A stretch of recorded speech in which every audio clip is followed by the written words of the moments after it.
നമസ്കാരം. Sultan Bathery urban bank നിയമനത്തിന് IC Balakrishnan നൽകിയ ശുപാർശക്കത്ത് ഇന്ന് പുറത്തു വന്നു. സ്വീപ്പർ തസ്തികയിലേക്ക് കോൺഗ്രസ് നേതാവിന്റെ മകൾക്ക് നിയമനം നൽകണമെന്നാവശ്യപ്പെട്ട് കത്ത് നൽകിയത് DCC പ്രസിഡന്റായിരിക്കെയാണ്. ആത്മഹത്യാ പ്രേരണ കുറ്റം ചുമത്തപ്പെട്ട കേസാണ്. പ്രതികളായ MLA-മാർ ഉൾപ്പെടെയുള്ള നേതാക്കളെപ്പറ്റി കഴിഞ്ഞ ഏതാനും ദിവസമായി ഒരു വിവരവുമില്ല. അതിനിടെയാണ് ഈ മാസം 15 വരെ അറസ്റ്റ് പാടില്ലെന്ന് വയനാട് പ്രിൻസിപ്പൽ സെഷൻസ് കോടതി ഉത്തരവിട്ടത്. ഗുരുതര കുറ്റമായിട്ടും ആത്മഹത്യാക്കുറിപ്പിൽ പേരുള്ള പ്രതികളിലേക്ക് പോലീസിന് എത്താൻ കഴിയാത്തത് എന്തുകൊണ്ടാണ്? പ്രതികൾ എവിടെ? ന്യൂസ് ഈവനിംഗ് വിശദമായി ചർച്ച ചെയ്യുന്നു. സ്വാഗതം.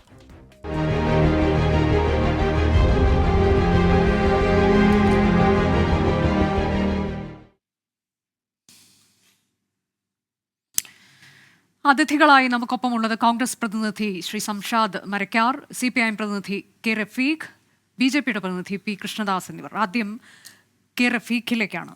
റഫീഖ്, ഇന്നിപ്പോൾ ചില കത്ത് ഉൾപ്പെടെയുള്ള കാര്യങ്ങൾ പുറത്തു വന്നിട്ടുണ്ട്. അതിനുള്ള പ്രതികരണം ഞാൻ സംഷാദിനോട് ചോദിച്ചു തുടങ്ങാമെന്ന് കരുതി, പക്ഷേ എന്തോ ഒരു സാങ്കേതിക പ്രശ്നമുള്ളതുകൊണ്ട് അദ്ദേഹത്തെ കിട്ടിയിട്ടില്ല. താങ്കളുടെ ഈ വിഷയത്തിലെ പ്രതികരണം ആരാഞ്ഞുകൊണ്ട് തുടങ്ങാം. അതായത് ഈ കാര്യത്തിൽ ഒരു ഇടപെടലും നടത്തിയിട്ടില്ല എന്ന് MLA പറഞ്ഞത് അത് തെറ്റാണ് എന്ന് തെളിയിക്കുന്ന ഒരു കാര്യമല്ലേ, ഒരു കത്തല്ലേ, ഒരു തെളിവല്ലേ ഇന്ന് പുറത്തു വന്നത്?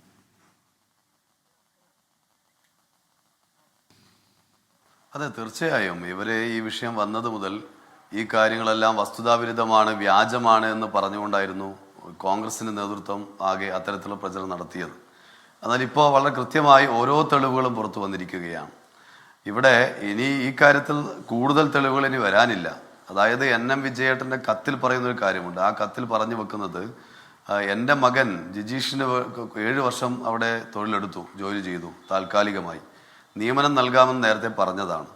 എന്നാൽ എൻ്റെ മകനെ പിരിച്ചുവിട്ട് അതിനുശേഷം ആ ഒഴിവിലേക്ക് മറ്റൊരാളെ 25 ലക്ഷം രൂപ നൽകി നിയമിക്കാൻ വേണ്ടിയുള്ള ഇടപെടൽ IC ബാലകൃഷ്ണൻ MLA നടത്തി എന്നത് അദ്ദേഹത്തിൻ്റെ കുറിപ്പിൽ എഴുതി വെച്ചതാണ്. ആത്മഹത്യാ കുറിപ്പിൽ അദ്ദേഹം എഴുതി വെച്ചതാണ്. ആ പറഞ്ഞ കാര്യം വസ്തുതാപരമാണ്, കറക്റ്റാണ് എന്ന് മനസ്സിലാവുന്ന നിലയിലാണ് ഇപ്പോൾ MLA-യുടെ കത്ത് ഇപ്പോൾ പുറത്തു വന്നിരിക്കുന്നത്. നിങ്ങൾ നോക്കൂ, ഒരു MLA നിയമനം നടത്താൻ വേണ്ടി ലക്ഷക്കണക്കിന് രൂപ വാങ്ങുക, എന്നിട്ട് നിയമനം നടത്താൻ സ്വന്തം ലെറ്റർ പാഡിൽ, MLA-യുടെ ഔദ്യോഗിക ലെറ്റർ പാഡിൽ എഴുതി കോൺഗ്രസ് തന്നെ ഭരിക്കുന്ന അർബൻ ബാങ്കിൻ്റെ പ്രസിഡന്റിന് നൽകുക എന്ന രൂപത്തിൽ അങ്ങേയറ്റം അംഗീകരിക്കാൻ കഴിയാത്ത ഒരുപാട് പ്രവർത്തനമാണ് ഇവരുടെ ഭാഗത്തുണ്ടായിട്ടുള്ളത്. അതിലിപ്പോൾ അദ്ദേഹം അധികാരം തന്നെ ദുർവിനിയോഗം ചെയ്തിരിക്കുകയാണ്. ഈ നിയമന തട്ടിപ്പിന് വേണ്ടി അധികാരം തന്നെ ദുർവിനിയോഗം ചെയ്തിരിക്കുന്നു. IC ബാലകൃഷ്ണൻ ആണ് തൻ്റെ മരണത്തിന് ഉത്തരവാദി എന്ന് NM വിജയേട്ടൻ അദ്ദേഹത്തിൻ്റെ കത്തിൽ എഴുതി വെച്ചതാണ്. അപ്പോൾ ഓരോ കാര്യങ്ങളും വസ്തുതകളും പുറത്തു വന്നിരിക്കുന്നു. ഇപ്പോൾ ഏറ്റവും ഒടുവിലായി അധികാരം ദുർവിനിയോഗം ചെയ്തുകൊണ്ട് നിയമനം നടത്താൻ വേണ്ടി നടത്തിയിട്ടുള്ള ഇടപെടലുകളെക്കുറിച്ചും വളരെ കൃത്യമായി തന്നെ ഇവിടെ കാര്യങ്ങൾ പുറത്തു വന്നിരിക്കുന്നു. ഈ സാഹചര്യത്തിൽ ഇനിയും MLA ആയി IC ബാലകൃഷ്ണൻ തുടരുന്നത് നാടിന് അപമാനമാണ്. അതുകൊണ്ട് ഒരു നിമിഷം പോലും അവനെ തുടരാതെ അടിയന്തരമായി രാജിവെച്ചൊഴിയുക എന്നതാണ് ചെയ്യേണ്ടത്. അത് ചെയ്യാത്ത പക്ഷം ജനങ്ങളുടെ ഭാഗത്തുനിന്നും വലിയ പ്രതിഷേധങ്ങളും പ്രക്ഷോഭങ്ങളുമാണ് ഇനി വരാനിരിക്കുന്ന ദിവസങ്ങളിൽ നമ്മൾ കാണാൻ വേണ്ടി പോകുന്നത്. ഇതിനെയെല്ലാം ന്യായീകരിച്ചുകൊണ്ട് കോൺഗ്രസ് ഇപ്പോഴും ഇത്തരം ആളുകളെ സംരക്ഷിക്കുന്നു എന്നതാണ് കേരളം വളരെ ഗൗരവമായി ചർച്ച ചെയ്യുകയും കേരളത്തിലെ കോൺഗ്രസിന്റെ വികൃത മുഖം വ്യക്തമാവുന്ന നിലയിലേക്കാണ് കാര്യങ്ങൾ പോകുന്നത്. ആദ്യം മുതൽ ഇതിനെ NM വിജയേട്ടൻ്റെ കുടുംബത്തെ ഉൾപ്പെടെ ആക്ഷേപിക്കാനും അതുപോലെ തന്നെ ഇതിനെയെല്ലാം ന്യായീകരിക്കാനുമാണ് കോൺഗ്രസ് നേതൃത്വം തയ്യാറായത്. KPCC പ്രസിഡന്റ് ആ നിലയിൽ നിലപാട് സ്വീകരിച്ചു. കുടുംബത്തെ അന്തവും കുന്തവുമില്ലാത്ത കുടുംബം എന്ന് പറയുന്നു. പ്രതിപക്ഷ നേതാവ് പറഞ്ഞു വെക്കുന്നു, മക്കൾ വന്നെന്നെ ഭീഷണിപ്പെടുത്തി എന്ന രൂപത്തിൽ പറയുന്നു. അങ്ങനെ ആക്ഷേപിക്കാനുള്ള നീക്കമാണ് അവർ നടത്തിയത്. പക്ഷേ അങ്ങനെയുള്ള ആക്ഷേപങ്ങൾ ചൊരിഞ്ഞുകൊണ്ടോ ന്യായീകരണങ്ങൾ നടത്തിക്കൊണ്ടോ ഇതിനെയൊന്നും മറയിടാൻ കഴിയില്ല എന്നതാണ് ഓരോ ദിവസത്തെ തെളിവുകളും പുറത്തു വന്നുകൊണ്ടിരിക്കുന്നത്. ഏറ്റവും ഒടുവിൽ MLA തന്നെ നിയമനത്തിന് വേണ്ടി നൽകിയിട്ടുള്ള കത്തിനെ സംബന്ധിച്ച് വളരെ കൃത്യമായി പുറത്തു വന്നിരിക്കുകയാണ്. ഇതിൽ അടിയന്തരമായ നടപടി സ്വീകരിക്കാൻ പോലീസ് സംവിധാനം തയ്യാറാകണമെന്ന് തന്നെയാണ് ഞങ്ങൾ ആവശ്യപ്പെടുന്നത്. കോൺഗ്രസ് നേതൃത്വം ഇതുമായി ബന്ധപ്പെട്ടുകൊണ്ടുള്ള പ്രതികരണം ഇതുവരെ നടത്തിയിട്ടില്ല. എന്താണ് അവർ ഈ അടിയന്തരമായ നടപടി സ്വീകരിക്കണമെന്ന് CPIM-ന്റെ വയനാട് ഘടകം ആവശ്യപ്പെടാൻ തുടങ്ങിയിട്ട് ഇത് എത്ര ദിവസമായി? അല്ല, പോലീസിന്റെ ഭാഗത്ത് വളരെ കൃത്യമായ നടപടികളാണ് ഈ നാളിതുവരെ ഉണ്ടായത്. കൃത്യമായ അന്വേഷണം നടന്നു. അതിന്റെ ഭാഗമായിട്ടാണല്ലോ പ്രതി ചേർക്കപ്പെട്ടത്. IC ബാലകൃഷ്ണൻ MLA ഇപ്പോൾ ഈ NM വിജയനും അദ്ദേഹത്തിന്റെ മകനും ആത്മഹത്യ ചെയ്ത കേസിൽ 1-ാം പ്രതിയാണ്. കോൺഗ്രസിന്റെ DCC-യുടെ അധ്യക്ഷൻ 2-ാം പ്രതിയാണ്. അപ്പോൾ പ്രതി ചേർക്കപ്പെട്ടിരിക്കുന്നു. കൃത്യമായ അന്വേഷണത്തിന്റെ ഭാഗമായി പോലീസ് അവരെ പ്രതി ചേർത്തിരിക്കുന്നു. ഇപ്പോൾ അവരിവിടെ ഇല്ല എന്നാണ് മനസ്സിലാക്കാൻ വേണ്ടി കഴിയുന്നത്. അന്വേഷണം അതിൻ്റെ കാര്യക്ഷമമായി തന്നെ നടക്കുന്നുണ്ട്. ഇപ്പോൾ കോടതിയിൽ നിന്ന് നിങ്ങൾ നേരത്തെ സൂചിപ്പിച്ചതുപോലെ സ്വാഭാവികമായുള്ള കോടതിയുടെ നടപടിയാണ്. ആ കോടതിയുടെ നടപടി മുൻകൂർ ജാമ്യാപേക്ഷയുടെ ഭാഗമായി സ്വാഭാവികമായിട്ട് 2-3 ദിവസങ്ങൾ അത്തരത്തിൽ പോലീസ് നടപടികളിൽ കടക്കരുത് എന്നത് കോടതിയുടെ സ്വാഭാവികമായ നടപടിയിലാണ് ഇപ്പോൾ ഉള്ളത്. പോലീസ് വളരെ കൃത്യമായി തന്നെയാണ് അന്വേഷണം ചെയ്തിരുന്നത്. പക്ഷേ ഇവിടെ വിഷയം അതല്ലല്ലോ. കോൺഗ്രസ് ഇത്രയും വിഷയങ്ങൾ വന്നിട്ടും കോൺഗ്രസ് സ്വീകരിക്കുന്ന നിലപാട് എന്താണ്? നിങ്ങൾ നോക്കൂ, മരിച്ചത് ഏതെങ്കിലും ഒരു വിഷയമാണ്. പക്ഷെ താങ്കൾ തന്നെ ഇപ്പോൾ പറഞ്ഞത് കൊണ്ടാണ് ഞാൻ ചോദിച്ചത്. അതായത് റഫീഖ്, ഇപ്പോ ഏറ്റവും പ്രധാനപ്പെട്ട വിഷയം അതല്ല എന്ന് നമുക്കറിയാം. പക്ഷെ താങ്കൾ തന്നെ പറയുന്നുണ്ടായിരുന്നു അടിയന്തരമായി തന്നെ ഇവരെ അറസ്റ്റ് ചെയ്യാൻ പോലീസ് തയ്യാറാകണം. ആരുടെ പോലീസാണ് എന്നുള്ളത് ഞാൻ താങ്കളോട് ചോദിക്കുകയാണ്. കാരണം കഴിഞ്ഞ കുറച്ച് ദിവസമായി ഇവരെക്കുറിച്ച് ഒരു വിവരവുമില്ല. ഫോൺ സ്വിച്ച്ഡ് ഓഫ് ആണ്. എവിടെയാണ് എന്നുള്ളതിനെക്കുറിച്ച് ഒരു ഊഹവുമില്ല. ഇന്നിപ്പോൾ കോടതിയുടെ ഭാഗത്തുനിന്ന് 15 വരെ അറസ്റ്റ് പാടില്ല എന്ന് പറയുമ്പോൾ അവർക്കത് ആശ്വാസകരമാണ്. അപ്പം അതങ്ങനെ ഇവർ കൃത്യമായി തന്നെ ഒരു സുരക്ഷയിൽ കഴിയുകയാണോ എന്ന് സംശയം ഞാൻ ചോദിക്കുകയായിരുന്നു.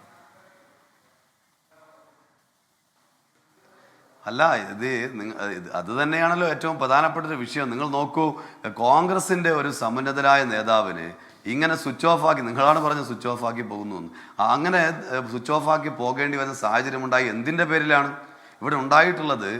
ഈ 5 പതിറ്റാണ്ട് കാലം കോൺഗ്രസിന് വേണ്ടി പ്രവർത്തിച്ചൊരു മനുഷ്യൻ ഒരു ഗത്യന്തരവുമില്ലാതെ KPCCക്ക് അദ്ദേഹം കത്തെഴുതുന്നു, നേതൃത്വത്തെ പോയി കാണുന്നു. ഇതൊക്കെ ചെയ്തിട്ടും പരിഹാരം ഉണ്ടാകാത്തതിൻ്റെ ഭാഗമായി തൻ്റെ മകനെ, ഭിന്നശേഷിക്കാരനായ തൻ്റെ മകനെയും ചേർത്ത് പിടിച്ച് മരണത്തിനിരയാകേണ്ടി വരുന്നു. കേരളത്തിൽ സമാനതകളുള്ള സംഭവം മറ്റൊന്നുണ്ടോ? അങ്ങനെ ഉണ്ടായതിനു ശേഷം പോലീസ് വളരെ കൃത്യമായ അന്വേഷണം നടത്തുന്നു. അന്വേഷണം നടത്തി എല്ലാ തെളിവുകളും ശേഖരിച്ചുകൊണ്ട് പ്രതി ചേർക്കുന്നു. അതിൻ്റെ പോലീസ് വളരെ പെട്ടെന്ന് കൈകാര്യം ചെയ്യുക എന്നുള്ളതല്ല, പകരം അതിൻ്റെ നിയമപരമായ നടപടിക്രമങ്ങൾ പാലിച്ചുകൊണ്ട് മാത്രമേ പറ്റുള്ളൂ. ആ നിലയിൽ തന്നെയാണ് കേരളത്തിലെ പോലീസ് വളരെ സുതാര്യമായി തന്നെയാണ് പ്രവർത്തിക്കുന്നത്. അതുകൊണ്ട് തന്നെ എല്ലാ വശങ്ങളും പരിശോധിച്ച് അതിനുശേഷം കേസെടുക്കുന്നു. കേസെടുത്ത് അടുത്ത നടപടികളിലേക്ക് കടക്കുമ്പോൾ ഇവർ ചെയ്യുന്നത് എന്താണ്? ഇവർ ഈ രൂപത്തിൽ നിങ്ങൾ പറഞ്ഞതുപോലെ സ്വിച്ച് ഓഫ് ആക്കി ഒളിവിൽ പോകേണ്ട അവസ്ഥ വരുന്നു. ആർക്കാണ്? ഒരു ജനപ്രതിനിധിക്കാണ്. എന്നിട്ടും ആ ജനപ്രതിനിധി എന്ന നിലയിൽ അദ്ദേഹം രാജിവെക്കാൻ തയ്യാറായോ? DCCയുടെ അധ്യക്ഷ സ്ഥാനത്ത് നിന്ന് അവരെ മാറ്റി നിർത്താൻ തയ്യാറായോ?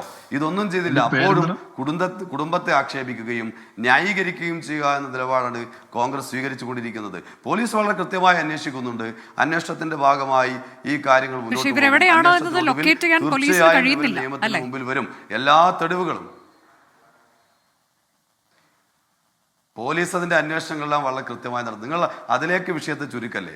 അതിലേക്ക് ചുരുക്കുകയല്ല ഞാൻ ചോദിക്കുന്നത്. അല്ല, ഇവരെവിടെയാണ്? ഇത്ര ഗുരുതരമായ ഒരു ആത്മഹത്യാ കുറിപ്പിൽ പേരുള്ള MLA ആണ്. താങ്കൾ നേരത്തെ പറഞ്ഞതുപോലെ MLA ഉൾപ്പെടെയുള്ള നേതാക്കളാണ്. അപ്പോൾ ഇവരിലേക്ക് ഇതുവരെ എത്താൻ കഴിയുന്നില്ല എന്ന് പറയുമ്പോൾ എന്നിട്ട് താങ്കൾ തന്നെ ആവശ്യപ്പെടുകയാണ് അടിയന്തരമായി തന്നെ ഇവരെ നിയമത്തിന് മുന്നിലേക്ക് കൊണ്ടുവരാൻ പോലീസ് തയ്യാറാകണം എന്ന് പറയേണ്ടുന്ന ഒരു സാഹചര്യത്തിലേക്ക് എന്തുകൊണ്ട് എത്തുന്നു എന്ന ചോദ്യം സ്വാഭാവികമായി ഉയരുമല്ലോ റഫീഖ്.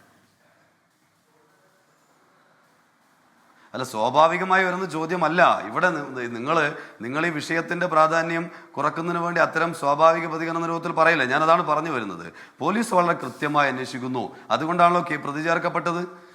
ഇവിടെ NM വിജയേട്ടൻ്റെ കത്ത് പുറത്തു വന്നതിന് ശേഷം വളരെ കൃത്യമായി അതുമായി ബന്ധപ്പെട്ടുകൊണ്ടുള്ള അന്വേഷണം നടത്തുകയും അവിടെ കുടുംബക്കാരെ, മകനെ ഉൾപ്പെടെ വളരെ കൃത്യമായി അതുമായി ബന്ധപ്പെട്ടുള്ള മൊഴിയെടുക്കുകയും ഒക്കെ ചെയ്തതിന് ശേഷം ഈ കേസിൽ 1-ാം പ്രതിയായി MLA ചേർത്തിരിക്കുന്നു.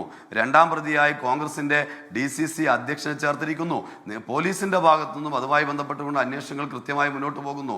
ഒരു ഭാഗത്ത് വിജിലൻസ് എൻക്വയറി നടക്കുന്നു, മറുഭാഗത്ത് ഈ സ്പെഷ്യൽ ടീമിൻ്റെ എൻക്വയറി നടക്കുന്നു. ഇവിടെ കോടതിയുടെ ഒരു ഇടപെടൽ ഇപ്പോൾ ഉണ്ടായിട്ടുണ്ട്. സ്വാഭാവികമായിട്ടും ഉണ്ടാകുന്ന ഇടപെടലാണ് ഒരു മുൻകൂർ ജാമ്യാപേക്ഷ കൊടുക്കുമ്പോൾ. എന്നാൽ യഥാർത്ഥത്തിൽ ഒരു MLA, ജനപ്രതിനിധി, കോൺഗ്രസിന്റെ തന്നെ സമുന്നതനായ ഒരു നേതാവോ അവരങ്ങനെയാണോ ചെയ്യേണ്ടത്? അവർ ചെയ്യേണ്ടത് നിയമത്തിന് മുമ്പിൽ, അവർ ഭയപ്പെടുന്നില്ലെങ്കിൽ നിയമത്തിന് മുമ്പിൽ വരികയല്ലേ വേണ്ടത്? അവർക്ക് തെറ്റില്ല എന്നാണ് അവർക്ക് തോന്നുന്നതെങ്കിൽ അവർ ചെയ്യേണ്ടിയിരുന്ന നിയമത്തിന് മുമ്പിൽ വരിക.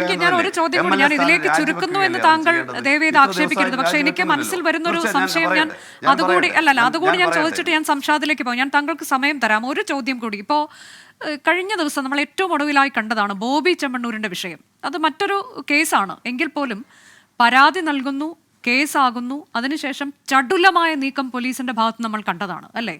അദ്ദേഹം കീഴടങ്ങാനൊന്നും തയ്യാറായിരുന്നില്ല. അദ്ദേഹം ഇവിടം വിട്ടുപോകാനുള്ള തയ്യാറെടുപ്പിലായിരുന്നു എന്നാണ് നമുക്കൊക്കെ കിട്ടിയ വിവരം. പക്ഷേ അത് സമ്മതിക്കാതെ പോലീസ് വളരെ മികച്ച രീതിയിൽ തന്നെ പ്രവർത്തിച്ചു എന്നുള്ളതാണ് നമ്മളൊക്കെ പറഞ്ഞത്. ആ ഒരു പ്രവർത്തനം ഇവിടെ കാണുന്നില്ലല്ലോ. മികച്ച പ്രവർത്തനം തന്നെയാണ് പോലീസ് ഇക്കാര്യം നടത്തുന്നത്. നിങ്ങൾ ഒരു കേസും ഇതും തമ്മിൽ താരതമ്യം ചെയ്യാൻ പറ്റുന്നതല്ല. ഇതിൽ വിഷയം എവിടെയാണ്? NM വിജയേട്ടൻ്റെ ഈ കത്തിൽ പറഞ്ഞ കാര്യങ്ങൾ പുറത്തു വരുന്നത് എപ്പോഴാണ്? കഴിഞ്ഞ കുറച്ച് ദിവസം മുമ്പ് മാത്രമാണ്. ആ പുറത്തു വന്നതിന് ശേഷം വളരെ കൃത്യമായി ഇതുമായി ബന്ധപ്പെട്ടുള്ള മൊഴിയെടുത്തു. വളരെ കൃത്യമായി തന്നെ ഈ പറഞ്ഞ കാര്യങ്ങളിൽ പരിശോധന നടത്തി. അത് ആധികാരികത ഉറപ്പുവരുത്തി. കത്തുമായി ബന്ധപ്പെട്ടുകൊണ്ടുള്ള ആധികാരികത ഉറപ്പുവരുത്തി. അങ്ങനെയാണ് പോലീസ് ഇവരെ പ്രതി ചേർക്കുന്നത്. പ്രതി ചേർത്തു എന്നറിയുമ്പോൾ യഥാർത്ഥത്തിൽ ചെയ്യേണ്ടതെന്ന് ഒരു ജനപ്രതിനിധി എന്ന നിലയിൽ, കോൺഗ്രസിന്റെ നേതൃത്വം എന്ന നിലയിൽ ചെയ്യേണ്ട കാര്യം എന്താ?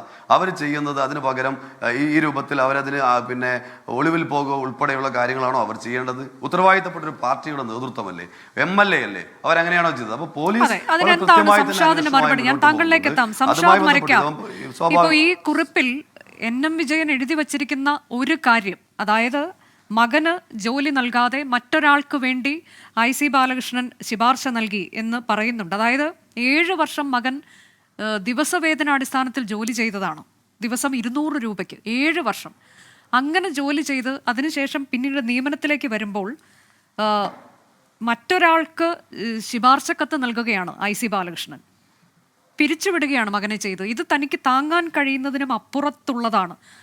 മറ്റൊന്ന്, ഇതിനോടൊപ്പം തന്നെ അദ്ദേഹം കൂട്ടിച്ചേർക്കുന്നത് കൈക്കൂലി വാങ്ങിയിട്ടുണ്ട് ഈ നിയമനത്തിന് എന്നാണ് എനിക്ക് മനസ്സിലാക്കാൻ കഴിഞ്ഞത്, എന്നാണ് എൻ്റെ അറിവ് എന്ന് K. സുധാകരനുള്ള കത്തിൽ NM വിജയൻ പറഞ്ഞ ഒരു കാര്യം. അപ്പോഴൊക്കെ നിങ്ങൾക്കത് നിഷേധിക്കാം. പക്ഷെ ഇന്ന് പുറത്തു വന്നത് താങ്കളത് കണ്ടു കാണുമല്ലോ. 24 ഇന്ന് ഒരു കത്ത് പുറത്തു വിട്ടിട്ടുണ്ട്. ഈ ശുപാർശ കത്താണത്. അതായത് മറ്റൊരാൾക്ക്, ഒരു കോൺഗ്രസ് നേതാവിൻ്റെ പേരുണ്ട്, മകളുടെ പേരുണ്ട്, ആ പേരുകൾ നമ്മളിവിടെ പരാമർശിക്കുന്നില്ല, അവർക്ക് ഈ ജോലി നൽകണം എന്ന് പറഞ്ഞുകൊണ്ട് എഴുതിയ കത്താണത്. അതിൽ സംഷാദ് മരക്കാരോട് ഞാൻ ചോദ്യം ചോദിക്കുന്നുണ്ട്. പക്ഷെ അദ്ദേഹം ഒരു ടെക്നിക്കൽ പ്രശ്നമുണ്ട്, അദ്ദേഹം ഒരു യാത്രയിലാണ്, അതുകൊണ്ടാണ് അദ്ദേഹത്തിലേക്ക് എത്താൻ കഴിയാത്തത്.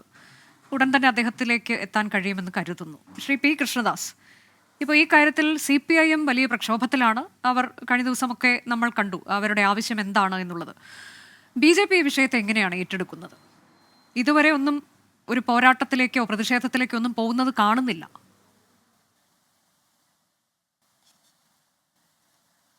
ബഹുമാനപ്പെട്ട അനുജ, CPM എന്തിനാ പ്രക്ഷോഭം സംഘടിപ്പിക്കുന്നത്?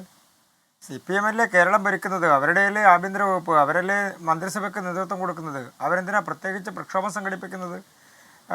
അനുജ നേരത്തെ പറഞ്ഞ KPCC പ്രസിഡന്റിന് ശ്രീ പ്രതിഷേധം MLA സ്ഥാനം രാജിവെക്കണം എന്നുള്ളത് ആവശ്യപ്പെട്ടുകൊണ്ടൊക്കെയുള്ള പ്രതിഷേധമാണ്. ബഹുമാനപ്പെട്ട ഇടതുപക്ഷത്തിൻ്റെ പ്രതിനിധി പറഞ്ഞത് നമ്മൾ കേട്ടതല്ലേ. കോടതി ഇടപെടൽ ഉണ്ടായതുകൊണ്ടാണ് ഇപ്പോൾ ഒരു നടപടിയും ഇല്ലാത്തത്.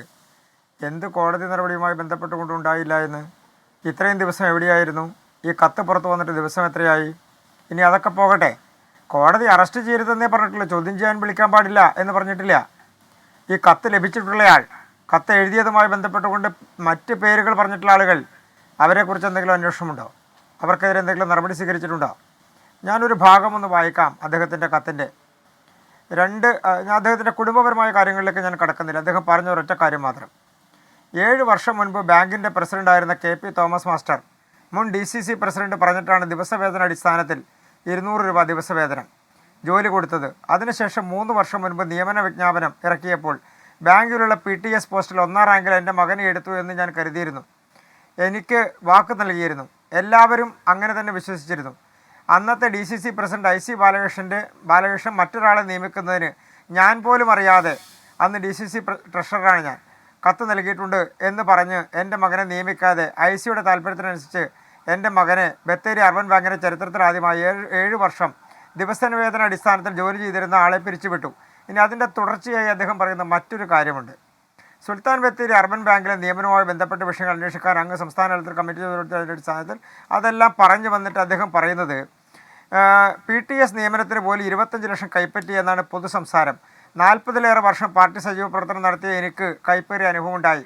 അപ്പോൾ ഈ തരത്തിൽ വലിയ ആരോപണങ്ങൾ, അതായത് ആ ബാങ്കിലെ നിയമനവുമായി ബന്ധപ്പെട്ടുകൊണ്ട് വലിയ ആരോപണങ്ങളാണ് അദ്ദേഹം സാമ്പത്തിക ഇടപാടുകളെ സംബന്ധിച്ച്, നിയമനത്തിൽ നടത്തിയിട്ടുള്ള അഴിമതിയെ സംബന്ധിച്ചെല്ലാം പറഞ്ഞിട്ടുള്ളത്. ഈ കത്ത് പുറത്തു വന്നിട്ട് ഇത് പോലീസിന്റെ കയ്യിൽ ലഭിച്ചിട്ട് ഇതുമായി ബന്ധപ്പെട്ടുകൊണ്ട് അദ്ദേഹത്തിന്റെ കുടുംബം ശ്രീ കൃഷ്ണദാസിലേക്ക് നടപടികൾ സ്വീകരിക്കും ഞാൻ എന്ന് ഉടൻ തന്നെ താങ്കളിലേക്ക് എത്താം. ദിവസമായി നേരത്തെ ഞാൻ സംഷാദിനോട് സംഷാദ്, ഞാൻ നേരത്തെ ഒരു ചോദ്യം ചോദിച്ചിരുന്നത് കേട്ടിരുന്നോ? കേട്ടില്ല. അതായത് ഈ ആത്മഹത്യാക്കുറിപ്പിൽ കെ സുധാകരന് എഴുതിയ ഭാഗത്ത് എൻ വിജയൻ ഒരു കാര്യം പറയുന്നുണ്ട്. ജോലിയുമായി ബന്ധപ്പെട്ട കാര്യമാണ്. അതായത് 7 വർഷം ദിവസവേതനാടിസ്ഥാനത്തിൽ 200 രൂപയ്ക്ക് ജോലി ചെയ്തതാണ് മകൻ. അങ്ങനെ 7 വർഷം ജോലി ചെയ്തു. പക്ഷേ മകനെ പിരിച്ചു വിട്ടുകൊണ്ട് മകന് ജോലി നൽകാതെ പിന്നീട് IC ബാലകൃഷ്ണൻ മറ്റൊരാൾക്ക് വേണ്ടി ശുപാർശ നൽകി. അത് ഈ മകനെ പിരിച്ചുവിട്ടു എന്നൊക്കെയുള്ളത് അത് താങ്ങാൻ കഴിയുന്നതിനും അപ്പുറത്തേക്കാണ്. കൂടാതെ ഈ നിയമനത്തിന് കൈക്കൂലി വാങ്ങി എന്നാണ് എൻ്റെ അറിവ്. ഇങ്ങനെയൊന്ന് ഈ കത്തിലുള്ളതാണ്. ഇന്നിപ്പോൾ 24 പുറത്തുവിട്ടത് ഒരു ശുപാർശക്കത്താണ്. അത് IC ബാലകൃഷ്ണൻ നൽകിയ ശുപാർശക്കത്താണ്. ഇതേ പോസ്റ്റിൽ കോൺഗ്രസ് നേതാവിൻ്റെ മകൾക്ക് നിയമനം നൽകണം എന്ന് പറഞ്ഞുകൊണ്ട് പറഞ്ഞ കത്ത്. അപ്പോൾ കഴിഞ്ഞ ദിവസങ്ങളിലൊക്കെ ഇതേക്കുറിച്ച് നമ്മൾ പറയുമ്പോൾ അതൊക്കെ വസ്തുതാവിരുദ്ധമാണ് എന്ന തരത്തിലേക്കെല്ലാം നിങ്ങൾ പറഞ്ഞുകൊണ്ടേയിരുന്നു. ഇപ്പം നിങ്ങൾ ഇതെല്ലാം കുടുംബവുമായി ഒത്തുതീർപ്പിലാക്കിയിട്ടുണ്ട് എന്ന് പറയുമ്പോഴും ഈ പുറത്തു വരുന്ന വസ്തുതകളെയൊക്കെ നിങ്ങൾക്ക് അങ്ങനെ തള്ളിക്കളയാൻ കഴിയുന്നതാണോ, നിഷേധിക്കാൻ കഴിയുന്നതാണോ? ശ്രീമതി അനൂജ, ഇതുമായി ബന്ധപ്പെട്ട് ആ കത്തിനകത്തുള്ളത് പ്രൊഫസർ KP തോമസിന് ശ്രീ IC ബാലകൃഷ്ണൻ ഒരു കത്ത് നൽകി. ആ കത്തിന്റെ അടിസ്ഥാനത്തിൽ വിജയേട്ടന്റെ ജിജീഷിന്റെ മകൻ ജിജീഷിന്റെ നിയമനം റദ്ദ് ചെയ്തു എന്നുള്ളതാണല്ലോ വ്യാഖ്യാനം. ഈ ജിജീഷിന്റെ ജോലി നഷ്ടപ്പെടുന്നത് ഏത് കാലയളവിലാണെന്ന് നിങ്ങളൊന്ന് പരിശോധിക്കണം. കാരണം അന്ന് ബാങ്കിന്റെ പ്രസിഡന്റ് ശ്രീ KP തോമസ് അല്ല, ഒന്ന്. 2, വിജയേട്ടന്റെ മകൻ ജോലി നഷ്ടപ്പെടുമ്പോൾ ആ ബാങ്കിന്റെ ചെയർമാൻ എന്ന് പറയുന്നത് ഡോക്ടർ സണ്ണിയാണ്. ഡോക്ടർ സണ്ണിയെ അതിനു മുമ്പ് തന്നെ കോൺഗ്രസിൽ നിന്ന് സസ്പെൻഡ് ചെയ്യുന്നുണ്ട് അന്വേഷണ കമ്മീഷന്റെ കണ്ടെത്തലുമായി ബന്ധപ്പെട്ട്. ഈ താൽക്കാലിക നിയമനം റദ്ദ് ചെയ്ത് അവിടെ ഒരു ഇന്റർവ്യൂ നടത്തുകയും അതിൽ 2ാം റാങ്കുകാരനായി വിജയേട്ടന്റെ മകൻ ജിജീഷ് വരികയും ചെയ്യുന്നു. അതിൽ നിന്ന് 1ാം റാങ്കുകാരന് ജോലി കൊടുക്കുന്നു. സ്വാഭാവികമായി അടുത്ത ജോലി കിട്ടേണ്ടത് ജിജീഷിനാണല്ലോ, തർക്കമില്ല. ആ റാങ്ക് ലിസ്റ്റ് റദ്ദ് സണ്ണിയിരിക്കുന്ന ബാങ്ക് ഭരണസമിതിയാണ്. അതിനുശേഷം കൃത്യം 7 ദിവസം കഴിഞ്ഞപ്പോഴേക്കും ആ പോസ്റ്റിലേക്ക് വീണ്ടും ഇന്റർവ്യൂ അല്ലെങ്കിൽ പരീക്ഷ കോൾ ഫോർ ചെയ്തു. അന്നൊരു പ്രത്യേകത കൂടെ ഉണ്ട്. അത് ക്യാൻസൽ ചെയ്ത് അടുത്ത ഇന്റർവ്യൂ കോൾ ഫോർ ചെയ്യുമ്പോൾ ഈ ബാങ്ക് ഭരണസമിതിയെ സർക്കാർ പിരിച്ചുവിടുകയും അതിന്റെ അഡ്മിനിസ്ട്രേറ്റർ ആയിക്കൊണ്ട് CPM ഭരിക്കുന്ന സഹകരണ വകുപ്പ് നിയോഗിച്ചത് ഈ ഡോക്ടർ സണ്ണിയാണ്. അപ്പൊ സണ്ണി CPMന്റെ നേതൃത്വത്തിലുള്ള അഡ്മിനിസ്ട്രേറ്ററായി ഇരിക്കുന്ന കാലത്താണ് ഈ റാങ്ക് ലിസ്റ്റിനകത്ത് തിരിമറി നടക്കുകയും അത് ക്യാൻസൽ ചെയ്യുകയും പുതിയത് 7 ദിവസം കൊണ്ട് വിളിക്കുകയും ചെയ്യും. നിങ്ങൾ അതിന്റെ രേഖകൾ പരിശോധിച്ചോളൂ. ആ രേഖകൾ ഇല്ലയോ? അല്ല, അത് എനിക്ക് കൃത്യമായി അറിയില്ല. കാരണം ഞാൻ ഈ ചർച്ചയിലേക്ക് വരുന്നത് ഞാൻ ചോദിക്കുന്നത് അദ്ദേഹത്തിന്റെ ഒപ്പിട്ട ഒരു കത്താണ്. അത് എന്റെ കയ്യിൽ ഇരിപ്പുണ്ട് ആ കത്ത്. അതിൽ ഞാൻ പറഞ്ഞില്ലേ, ആ കത്തിൽ എഴുതിയിട്ടുണ്ട് ഇന്ന നേതാവ് ഇന്നയാളുടെ മകൾക്ക് ആ 2 പേരുടെയും പേരുകൾ എഴുതിക്കൊണ്ടാണ് അദ്ദേഹം ഇവരെ സ്വീപ്പർ പോസ്റ്റിലേക്ക് നിയമിക്കുന്നതിന് വേണ്ട നടപടികൾ സ്വീകരിക്കാൻ താല്പര്യപ്പെടുന്നു എന്ന് വിശ്വസ്തയോടെ IC Balakrishnan MLA DCC president Wayanad 2021 ഡേറ്റും വർഷവും ഒക്കെ ഇട്ട് ഉള്ള ഒരു കത്താണ് എന്റെ കയ്യിലുള്ളത്. ഞാൻ അതേക്കുറിച്ചാണ് ചോദിക്കുന്നത്. ഇതല്ലേ എൻ വിജയൻ ആ കുറിപ്പിൽ പറഞ്ഞിട്ടുള്ളത്? കുറിച്ച് വ്യക്തമായി എനിക്ക് അറിയാത്തൊരു കാര്യത്തെ കുറിച്ച് ഞാൻ ഒരു ചാനലിൽ അഭിപ്രായം പറയുന്നത് ശരികേടാണ്. അതുകൊണ്ടാണ് ആ കത്ത് ഇപ്പോഴാണ് എന്റെയും ശ്രദ്ധയിൽപ്പെട്ടത്. അതിനെക്കുറിച്ച് വ്യക്തത വരുത്താൻ IC ബാലകൃഷ്ണനെ വ്യക്തത വരുത്താൻ കഴിയുന്നതാണ്. അതിനകത്ത് പിന്നെ ഒരു കാര്യം കൂടി അനൂജ് നോക്കിക്കോളൂ. ആ IC ബാലകൃഷ്ണൻ കത്ത് പറഞ്ഞ പേര് എനിക്ക് അറിയില്ല. ആ പേര് ഏതാണ് എന്നുള്ളത് നോക്കുക. അതിനോടൊപ്പം ആ ആൾക്കാണോ കിട്ടിയത് എന്ന് ഒന്ന് പരിശോധിച്ചോളൂ. തർക്കമില്ലല്ലോ. കേട്ടില്ല. ഞാൻ ആ പേര് വായിക്കേണ്ടതുണ്ടോ? നമ്മൾ ആ പേര് വായിച്ചിരുന്നില്ല, അതുകൊണ്ട് ഞാൻ ചോദിക്കുകയാണ്. ആ പേര് സജീവ പ്രവർത്തകനാണ്, പാർട്ടിയുടെ സജീവ പ്രവർത്തകനായ ഒരാളുടെ മകൾ. 2 പേരുടെയും പേരുകളുണ്ട് ഇതിനകത്ത്. നമ്മൾ വെറുതെ അവരെ ഇതിലേക്ക് വലിച്ചിഴക്കേണ്ടതുണ്ടോ എന്നുള്ളത് കൊണ്ടാണ് പേര് പറയണ്ട എന്ന് വെച്ചതാണ്. അവരുടെ അഡ്രസ് ഉൾപ്പെടെ ഇതിൽ പറഞ്ഞിട്ടുണ്ട്. ഇതൊരു വ്യാജ കത്തൊന്നുമല്ല, അദ്ദേഹത്തിന്റെ ഒപ്പിട്ട ഒരു കത്താണ്. അല്ല, ആ കത്തിനെ കുറിച്ച് ശ്രീ IC ബാലകൃഷ്ണൻ തന്നെ വ്യക്തത വരുത്തും. ഞാൻ നേരത്തെ പറഞ്ഞതുപോലെ ഈ കത്താണ് ഇതിന്റെ ആധാരമെങ്കിൽ, ഈ കത്ത് പ്രകാരമാണ് ജിജീഷിന്റെ ജോലി പോയത് എങ്കിൽ അന്ന് സണ്ണി കോൺഗ്രസിലില്ല. കോൺഗ്രസ് സസ്പെൻഡ് ചെയ്ത ആൾക്കാണോ IC ബാലകൃഷ്ണൻ കത്ത് കൊടുക്കുക? അതിനേക്കാളുള്ള പ്രയാസം എന്ന് പറയുന്നത് CPM നിയോഗിച്ച അഡ്മിനിസ്ട്രേറ്റീവ് കമ്മിറ്റിയുടെ അല്ല, ചെയർമാൻ, എന്റെ ജില്ലാ ചോദ്യം കോൺഗ്രസ് അതല്ല കമ്മിറ്റി അധ്യക്ഷൻ കത്ത് സംഷാദ്, കൊടുത്ത എന്റെ കാര്യങ്ങൾ ചോദ്യം നടക്കും. അതല്ല, എന്റെ ചോദ്യം അതല്ല. അതായത് ഇപ്പൊ ഇതിൽ ഈ നിയമനവുമായി ഒന്നും തനിക്ക് ഒരു ബന്ധവുമില്ല, താൻ അതിൽ ഇടപെട്ടിട്ടേ ഇല്ല എന്നുള്ളതാണ് IC ബാലകൃഷ്ണൻ കഴിഞ്ഞ ദിവസം ഈ ഒളിവിൽ പോകുന്നതിന് മുൻപ് ഒക്കെ മാധ്യമങ്ങളോട് പറഞ്ഞിട്ടുള്ള കാര്യം. തനിക്ക് ഇതുമായി ഒന്നും ഒരു ബന്ധവുമില്ല, താൻ ഇതിലൊന്നും ഇടപെട്ടിട്ടേ ഇല്ല. അത് തെറ്റാണെന്ന് തെളിയിക്കുന്നതാണല്ലോ ഇത്. ഇതിന് കൈക്കൂലി വാങ്ങിയിട്ടുണ്ടെന്നാണ് എന്റെ അറിവ് എന്ന് NM വിജയൻ ആ കുറിപ്പിൽ പറഞ്ഞിട്ടുണ്ട്. അപ്പോൾ അതിന്റെ അർത്ഥം എന്താണ്?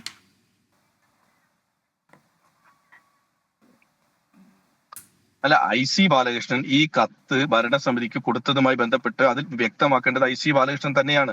അതിൽ തർക്കമില്ല. പക്ഷെ ഞാൻ അറിയാത്തൊരു കാര്യത്തിൽ അഭിപ്രായം പറയുന്നത് ശരിയല്ലാത്തതുകൊണ്ടാണ് ആ കത്തുമായി ബന്ധപ്പെട്ട് മറുപടി പറയാത്തത്. പക്ഷെ താങ്കൾ പറയുന്നത് പോലെ ഈ അല്ല, ഇത് ജോലി വ്യാജ നഷ്ടപ്പെട്ടതിൽ എനിക്ക് കത്താണ് എന്ന് വ്യക്തമായി പറഞ്ഞ നിങ്ങളുടെ മുതിർന്ന അറിവുള്ളതുകൊണ്ടാണ് അതിന്റെ കാര്യകാരണ നേതാക്കളുണ്ട്, സഹിതം പറഞ്ഞത്. ഇതിനെ ലഘൂകരിച്ച് പറഞ്ഞ നിങ്ങളുടെ നേതാക്കളുണ്ട്. അപ്പോൾ ഈ കത്തിൽ പറഞ്ഞ കാര്യം അത് അതിന്റെ ഒരു തെളിവാണെന്ന് പുറത്തു വന്നിട്ടുള്ളത് സംഷാദ് മരക്കാർ, അത് അത്ര നിസ്സാര കാര്യമല്ലല്ലോ. അല്ല, അത് അദ്ദേഹമല്ലേ കത്ത് കൊടുത്തിരിക്കുന്നത്? അദ്ദേഹം ഏത് സാഹചര്യത്തിലാണ് അങ്ങനെ കത്ത് കൊടുത്തിട്ടുണ്ടോ, കത്ത് കൊടുത്തതാണോ, എന്തിന്റെ സാഹചര്യം എന്ന് അദ്ദേഹമല്ലേ വ്യക്തമാക്കണം. അദ്ദേഹം എഴുതിയ വ്യക്തമാക്കാൻ കത്ത് ഞാൻ കാണാത്തൊരു എവിടെയാണ് അദ്ദേഹം? കേട്ടില്ല. എവിടെയാണ് അദ്ദേഹം? വ്യക്തമാക്കാൻ അദ്ദേഹം എവിടെയെന്ന് ചോദിക്കുകയാണ് ഞാൻ. അല്ല, അദ്ദേഹം ഉണ്ടല്ലോ, അദ്ദേഹം ഇവിടെ ഇല്ലാതെ ഇരിക്കുന്ന ആ സാഹചര്യം അദ്ദേഹം തിരുവനന്തപുരത്ത് ഉണ്ടാവുമല്ലോ. എവിടെയാന്ന് നിങ്ങൾക്കറിയില്ലേ? MLA അല്ലേ, ജനപ്രതിനിധി അല്ലേ? ഇങ്ങനെ ഒളിവിൽ പോയിരിക്കുന്നത് എന്താണ്? ഫോൺ സ്വിച്ച്ഡ് ഓഫ് ആണ്, ഒരു വിവരവുമില്ല കഴിഞ്ഞ കുറച്ച് ദിവസങ്ങളായി. അല്ല, തിരുവനന്തപുരത്തുണ്ടോ? അതിപ്പോ താങ്കൾ പറയുന്നതല്ലേ അദ്ദേഹം തിരുവനന്തപുരത്തുണ്ടോ നിങ്ങൾ അന്വേഷിച്ചു നോക്കൂ. അല്ല, അപ്പൊ താങ്കൾ അദ്ദേഹവുമായി സംസാരിക്കുന്നുണ്ടോ? കമ്മ്യൂണിക്കേഷൻ ഉണ്ടോ അദ്ദേഹവുമായി? ഇനിയിപ്പോ ഈ 15-ാം തീയതി വരെ ഇതിനകത്ത് അറസ്റ്റും ഇല്ല. അതാണ് പേടിച്ചു. അല്ല സംഷാദ്, താങ്കൾ അദ്ദേഹവുമായി ആശയവിനിമയം നടത്തുന്നുണ്ടോ? ഞാൻ എന്റെ ആവശ്യങ്ങൾ, എനിക്ക് ഈ കോൺസ്റ്റിറ്റ്യുവൻസിയിൽ വരുന്ന ആവശ്യങ്ങൾക്കുമായി ബന്ധപ്പെട്ട് അദ്ദേഹവുമായി ആശയവിനിമയം നടത്തുന്നുണ്ട്. അതിൽ എന്താ തടസ്സം? അദ്ദേഹത്തെ വിളിക്കേണ്ട ആവശ്യത്തിനല്ലേ വിളിക്കേണ്ടതുള്ളൂ. അല്ലാതെ എല്ലാ ദിവസവും ഞാൻ രാവിലെ IC ബാലകൃഷ്ണൻ എവിടെയാണ്, IC ബാലകൃഷ്ണൻ ഉച്ചയ്ക്ക് എവിടെയാണെന്ന് ഞാൻ ചോദിക്കേണ്ട കാര്യം വരുന്നില്ല. ഞാൻ എല്ലാ MLA മാരെയും മന്ത്രിമാരെയും വയനാട്ടിലെ ആളുകൾ ആവശ്യങ്ങൾക്ക് വിളിക്കുന്നത് പോലെ അദ്ദേഹത്തെയും വിളിക്കാറുണ്ട്, അദ്ദേഹത്തിന്റെ ഓഫീസിൽ കോൺടാക്ട് ചെയ്യാറുണ്ട്, കാര്യങ്ങൾ നടക്കാറുണ്ട്. അതിന് അദ്ദേഹം ഈ എഴുതിയ കത്തുമായി ബന്ധപ്പെട്ട് അദ്ദേഹം വ്യക്തത വരുത്തും, ഉറപ്പായും അദ്ദേഹം വ്യക്തത വരുത്തും. അതിനകത്ത് തർക്കമില്ല എഴുതിയ സാഹചര്യത്തിൽ. പക്ഷെ നിങ്ങൾ ഈ ഒരു കത്തിനെ കുറിച്ച് പറയുമ്പോൾ ഞാൻ ആ ജോലി നഷ്ടപ്പെട്ട കാര്യം പിന്നെ നേരത്തെ പറഞ്ഞു. കാരണം ഇനി ക്രിയേട്ടൻ ഒരു കത്ത് എഴുതിയതുമായി ബന്ധപ്പെട്ടാണ് ഈ ബാങ്കുകളിലെ അഴിമതിയെ കുറിച്ച് CPM ധാരണ എന്നാണോ നിങ്ങൾ വിചാരിക്കുന്നത്? CPM-ന്റെ കയ്യിൽ 2016-17 കാലഘട്ടം മുതൽ പല തരത്തിലുള്ള രേഖകളുണ്ട്. പല ബാങ്കിലെ നിയമനങ്ങളുമായി ബന്ധപ്പെട്ട്, പല തരത്തിലുള്ള ഹൗസിംഗ് ബോർഡുമായി ബന്ധപ്പെട്ട്, കാർഷിക ബാങ്കുമായി ബന്ധപ്പെട്ട് ഓഡിറ്റ് റിപ്പോർട്ടുണ്ട്, അവിടുത്തെ സഹകരണ വിജിലൻസിന്റെ റിപ്പോർട്ടുണ്ട്, പോലീസ് വിജിലൻസിന്റെ റിപ്പോർട്ടുണ്ട്.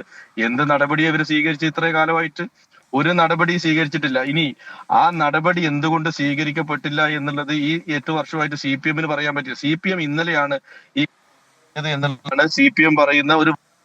അല്ല, ഇത് തീർച്ചയായും വളരെ പ്രധാനപ്പെട്ട വിഷയം തന്നെയാണ് ഈ സഹകരണ സ്ഥാപനത്തിൽ നടന്ന ഇത്തരത്തിലേക്കുള്ള അഴിമതി. പക്ഷേ ഇവിടെ നമ്മൾ ചർച്ച ചെയ്യുന്നത് ആ വിഷയമല്ല സംഷാദ്. താങ്കൾക്കറിയാമല്ലോ 2 പേരുടെ മരണം, ആ മരണത്തിലേക്ക് നയിച്ച കാരണം എന്ത് എന്നുള്ളത് അദ്ദേഹം തന്നെ എഴുതി വെച്ച കുറിപ്പുകൾ പുറത്തു വന്നപ്പോഴാണല്ലോ നമ്മൾ ഇതൊക്കെ ചർച്ച ചെയ്യാൻ തുടങ്ങിയത്.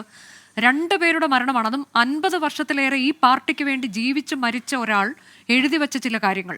അതിനെയൊക്കെ തള്ളിക്കളയുന്ന തരത്തിലേക്ക് പരാമർശങ്ങൾ നടത്തുന്നത് നിങ്ങളുടെയൊക്കെ മുതിർന്ന നേതാക്കൾ തന്നെയാണ്. കഴിഞ്ഞ ദിവസം നമ്മൾ അതേക്കുറിച്ച് ചർച്ച ചെയ്തു. അന്ന് കുടുംബാംഗങ്ങൾ ഇവിടെ പ്രതികരിക്കാനുണ്ടായിരുന്നു, പക്ഷേ ഇനി അവർ പ്രതികരിക്കില്ല. കാരണം എന്താണ്? ഒരു ഒത്തുതീർപ്പിലേക്ക് എത്തിയിരിക്കുന്നു, സമിതി അവരെ സന്ദർശിക്കുന്നു, അവരുമായി എന്താണ് വാഗ്ദാനം എന്നറിയില്ല, ഒരുപക്ഷെ അവരുടെ സാമ്പത്തിക ബാധ്യതകൾ ഏറ്റെടുക്കാമെന്ന് പറഞ്ഞു കാണും. പക്ഷെ അവിടം കൊണ്ട് അവസാനിക്കുന്നതാണോ ഇത്? 2 ജീവനുകൾ നഷ്ടമായല്ലോ. ഇതുമായി ബന്ധപ്പെട്ട് വിജയേട്ടന്റെ മരണവുമായി ബന്ധപ്പെട്ട് എല്ലാ കാര്യങ്ങളും പുറത്തു വരണമെന്നും സത്യസന്ധമായി ഇതിനകത്ത് അന്വേഷണം നടക്കണമെന്നും പറയുന്നു. ആ അന്വേഷണം നടക്കുന്നതിൽ ആർക്കെങ്കിലും എതിർപ്പുണ്ടോ? ആ അന്വേഷണം നമ്മൾ പറഞ്ഞത് എന്താണ്? സത്യസന്ധവും സുതാര്യവുമായ അന്വേഷണം നടക്കണം, എല്ലാ കാര്യങ്ങളെ കുറിച്ചും പൊതുസമൂഹത്തിന് അറിയണം. എന്താണ് കാരണം? അതിനകത്ത് എന്താ തർക്കം? പിന്നെ ആ കത്തുമായി ബന്ധപ്പെട്ട് അനുജ 2 കത്തും വായിച്ചിട്ടുണ്ടാവുമെന്നാണ് ഞാൻ വിചാരിക്കുന്നത്. അതായത് മകൻ പിന്നെ അദ്ദേഹത്തിനോടൊപ്പം തരമുള്ള ചില വ്യത്യാസം നമ്മൾ ചൂണ്ടിക്കാണിച്ചു. ആ വ്യത്യാസം ചൂണ്ടിക്കാണിച്ചു എന്നുള്ളത് കത്തിലുള്ളത് കൊണ്ടാണ്. പക്ഷെ അതിനെ വ്യാഖ്യാനിക്കുന്ന എന്താണ്? നിങ്ങൾക്ക് ആരെയും വിശ്വാസമില്ല, നിങ്ങൾ വിജയേട്ടനെ തള്ളിപ്പറയുന്നു എന്ന് അങ്ങനെയല്ല. ആ കത്തിൽ അദ്ദേഹം, ഒന്നാമത്തെ കത്തിൽ അദ്ദേഹം പറയുന്നത് അദ്ദേഹത്തിന്റെ ഇളയ മകനായ ജിജീഷിന് നഷ്ടപ്പെട്ടു പോയ അർബൻ ബാങ്കിലെ ജോലി സ്ഥിരപ്പെടുത്താൻ വേണ്ടി ശ്രമിക്കണം എന്നുള്ളതാണ്. രണ്ടാമത്തെ കത്തിൽ അദ്ദേഹത്തിന്റെ ഇളയ മകനോടൊപ്പം മരണം വരിക്കുന്നു എന്നുള്ളതാണ്. ഇത് രണ്ടിലുള്ളൊരു വ്യത്യാസമാണ് നമ്മൾ ചൂണ്ടിക്കാണിച്ചത്. എന്തുകൊണ്ടായിരിക്കാം അങ്ങനെ വന്നത്? ഇനി അതിനോടൊപ്പം തന്നെ രാധാകൃഷ്ണൻ എന്ന് പറയുന്ന ഒരാൾക്ക് പണം കൊടുക്കാനുള്ളത് വിജയേട്ടൻ അതിനകത്ത് മെൻഷൻ ചെയ്തിട്ടുണ്ട്. ഈ കത്തിൽ ഒരു അദ്ദേഹത്തിന് ഒരു വർഷം മുമ്പ് വ്യക്തതക്കുറവുമില്ല പണം എന്ന് കൊടുത്തു കഴിഞ്ഞ എന്ന് ദിവസം എന്റെ ഇതേ ചർച്ചയിൽ വന്നിരുന്ന് ആ കുടുംബം പറഞ്ഞതാണ്. ഒരു വ്യക്തതക്കുറവും ഈ കത്തിലില്ല എന്ന് കുടുംബം പറഞ്ഞു കഴിഞ്ഞാൽ പിന്നെ അപ്പുറത്തേക്ക് നമ്മൾ പോകേണ്ട കാര്യമില്ലല്ലോ സംശയം. എൻ എം വിജയന്റെ മകനാണ് ഇവിടെ വന്ന് പറഞ്ഞത് ആ കത്തിൽ ഒരു വ്യക്തതക്കുറവും ഇല്ല എന്ന്. വ്യക്തമായോ? അല്ല, അനുജയ്ക്ക് ഇപ്പൊ ഞാൻ പറഞ്ഞതിൽ ഒരു വ്യത്യാസവും തോന്നുന്നില്ലേ? ഇതിൽ കുടുംബം പറയുന്നതിനപ്പുറത്തേക്ക് നമ്മൾ എന്താണ് സംഷാദ് മരക്കാർ? ഇത് അവരുടെ കുടുംബത്തിനുണ്ടായ നഷ്ടം, രണ്ട് ജീവനുകളാണ് പോയത്. അപ്പോൾ അതേക്കുറിച്ചാണ് അവർ പരാതിപ്പെട്ടുകൊണ്ടിരിക്കുന്നത്. നിങ്ങളുടെ നേതാക്കളുടെ ഭാഗത്തുനിന്നുണ്ടായ ആ നിഷേധാത്മക നിലപാട് എങ്ങനെയാണ് അവരെ വേദനിപ്പിച്ചത് എന്നൊക്കെ അവർ കഴിഞ്ഞ ദിവസം ഇവിടെ ഒന്ന് പറയുന്നുണ്ടായിരുന്നു.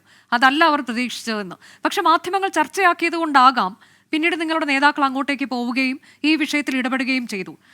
ഇത് നേരത്തെ തന്നെ അദ്ദേഹം പറഞ്ഞ കാര്യമാണ്. ആ ഇടപെടൽ അന്നുണ്ടായിരുന്നെങ്കിൽ ഈ രണ്ട് ജീവനുകൾ ഇങ്ങനെ പോകുമായിരുന്നില്ലല്ലോ. അതും വളരെ പ്രധാനപ്പെട്ട, നമ്മളൊക്കെ മനുഷ്യരാണല്ലോ, ചർച്ച ചെയ്യുമ്പോൾ അതുകൂടി ചർച്ച ചെയ്ത് വേണം പോകാൻ. സംഷാദ്, അല്ല, നമ്മൾ ഇതിനകത്ത് ആ കുടുംബത്തോടൊപ്പം ഏത് സമയത്ത് നിന്നില്ല എന്ന് പറയുന്നത്? 2020-21 നമ്മൾ അന്വേഷണ കമ്മീഷനെ വെച്ച് നടപടി സ്വീകരിക്കുന്നു. വിജയേട്ടൻ എന്തെങ്കിലും ഒരു ആക്ഷേപവും വിജയേട്ടൻ അന്വേഷണ കമ്മീഷനുമായി ബന്ധപ്പെട്ടില്ല. വിജയേട്ടനെതിരെയും ആരും അന്വേഷണ കമ്മീഷനിൽ വന്ന ഒരു കാര്യവും പറഞ്ഞിട്ടുമില്ല. നമ്മൾ പാർട്ടിക്ക് കിട്ടിയ പരാതികളുടെ അല്ലെങ്കിൽ പൊതുപ്രവർത്തകരുടെ ഇടയിൽ വന്ന, മാധ്യമങ്ങളിൽ വന്ന വാർത്തകളുടെ അടിസ്ഥാനത്തിൽ നടപടി സ്വീകരിച്ചിട്ടുണ്ട്. പിന്നെ വിജയേട്ടനുമായി ബന്ധപ്പെട്ട ഇത്രയും വലിയ സാമ്പത്തിക ബാധ്യത അദ്ദേഹത്തിന് ഉണ്ടായിരുന്നു എന്നുള്ളത് അദ്ദേഹത്തിന്റെ കുടുംബത്തിന് പോലും അറിയില്ല. സ്വാഭാവികമായിട്ടും എന്റെ കുടുംബത്തിന് പോലും അറിയാത്ത പല ബാധ്യതകളും ഉണ്ട്. ഞാൻ പറയട്ടെ, അനുജി, ആ ബാധ്യത ഒരാളോട് വിജയേട്ടൻ ഷെയർ ചെയ്യപ്പെടുകയോ ചെയ്താലല്ലേ നമുക്കും അത് അറിയുള്ളൂ. ഇപ്പൊ എന്റെ അടുത്ത് വിജയേട്ടൻ പറഞ്ഞാലല്ലേ എനിക്ക് അദ്ദേഹത്തിന്റെ ബാധ്യത, അല്ലെങ്കിൽ എന്റെ ബാധ്യത ഞാൻ ഒരാളോട് ഷെയർ ചെയ്യാതല്ലേ? ഈ കാര്യത്തെക്കുറിച്ച് നേരത്തെ തന്നെ ഇതൊക്കെ പറഞ്ഞിട്ടുള്ളതാണല്ലോ അദ്ദേഹം. ഇത് KPCC അധ്യക്ഷനും അറിയാവുന്ന കാര്യവുമായിരുന്നു നേരത്തെ ഇങ്ങനെയൊക്കെ ഉണ്ട് എന്നുള്ളത്. അപ്പോൾ അത് ആ തരത്തിലേക്കൊരു ഇടപെടൽ അവിടെ ഉണ്ടായിട്ടില്ല എന്നുള്ളത് വ്യക്തമാണ്.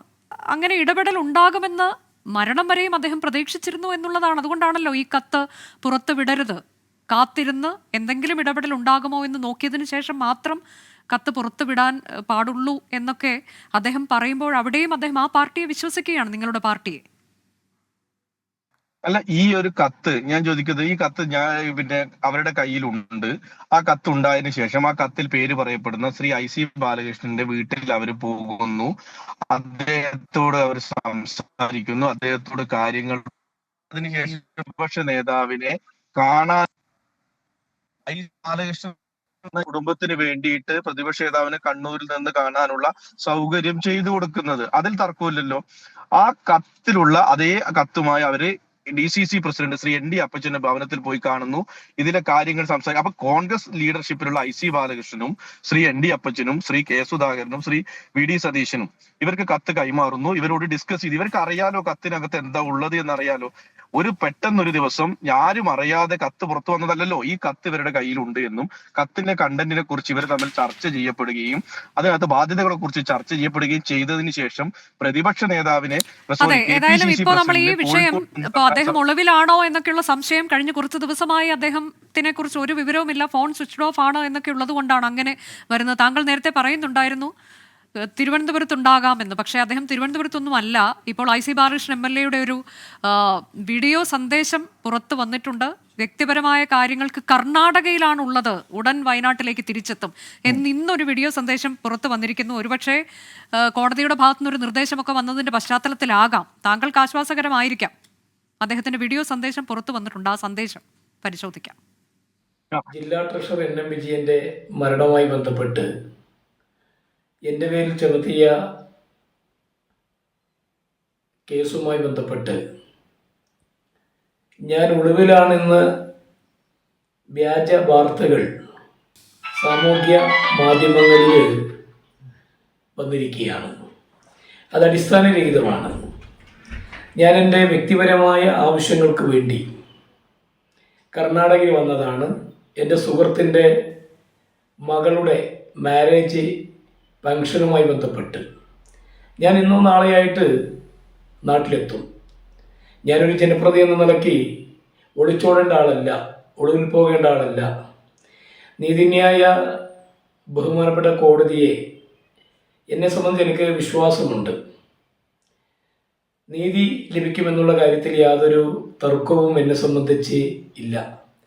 ഇടതുപക്ഷം കുറേ കാലങ്ങളായിട്ട് എന്നെ വേട്ടയാടുകയാണ്, എന്നോട് രാഷ്ട്രീയ പകപോക്കൽ നടത്തുകയാണ്. എൻ്റെ ജനകീയത ഇന്ന് CPM-ന് സഹിക്കാൻ കഴിയാത്ത സാഹചര്യത്തിൻ്റെ ഭാഗമായിട്ടാണ് ഭരണസ്വാധീനം ഉപയോഗപ്പെടുത്തി എന്നെ കള്ളക്കേസിൽ കൊടുക്കുന്നതിന് വേണ്ടിയുള്ള നിയമ നടപടിയുമായിട്ട് ഇന്ന് മുന്നോട്ട് പോകുന്നത്. അതുകൊണ്ട് ഒരിക്കലും ഞാൻ ഭയപ്പെടുന്നില്ല. ഞാൻ ഒളിവിൽ പോയതല്ല. ഇത്തരത്തിലുള്ള വാർത്ത അടിസ്ഥാനരഹിതമാണെന്ന് പറയാൻ ആഗ്രഹിക്കുകയാണ്. അതാണ് കേട്ടല്ലോ സംഷാദ്. ഇപ്പോൾ ഉള്ളത് എവിടെയാണ്? അപ്പോൾ താങ്കളൊന്നും അറിഞ്ഞിട്ടില്ല. ഇപ്പോൾ പെട്ടെന്ന് സുഹൃത്തിൻ്റെ മകളുടെ മറ്റോ വിവാഹത്തിൻ്റെ കാര്യത്തിൽ അദ്ദേഹം പോയിരിക്കുന്നു എന്നുള്ളതായാലും താങ്കൾ ആ കാര്യം അറിഞ്ഞിട്ടില്ല എന്നുള്ളത് എനിക്ക് ബോധ്യമായി. അതിലെ ഒരു പ്രതികരണം ഞാൻ റഫീഖിലേക്ക് എത്തും, ഒപ്പം തന്നെ കൃഷ്ണദാസിലേക്കും ഒരു ചെറിയ ഇടവേള എടുത്തതിന് ശേഷം തിരികെ ന്യൂസ് ഈവനിംഗ് ചർച്ചയിലേക്ക്. ശ്രീ കെ റഫീഖ്, അദ്ദേഹം ഒരർത്ഥത്തിൽ കടന്നു കളഞ്ഞിരിക്കുകയാണ് എന്ന് പറയാം. കാരണം ഈ പ്രതിയാക്കപ്പെട്ടു, ആത്മഹത്യാ പ്രേരണ കുറ്റമൊക്കെ പിന്നീട് ചുമത്തിയതാണെങ്കിൽ പോലും അദ്ദേഹം നിലവിൽ കർണാടകയിലാണുള്ളത്.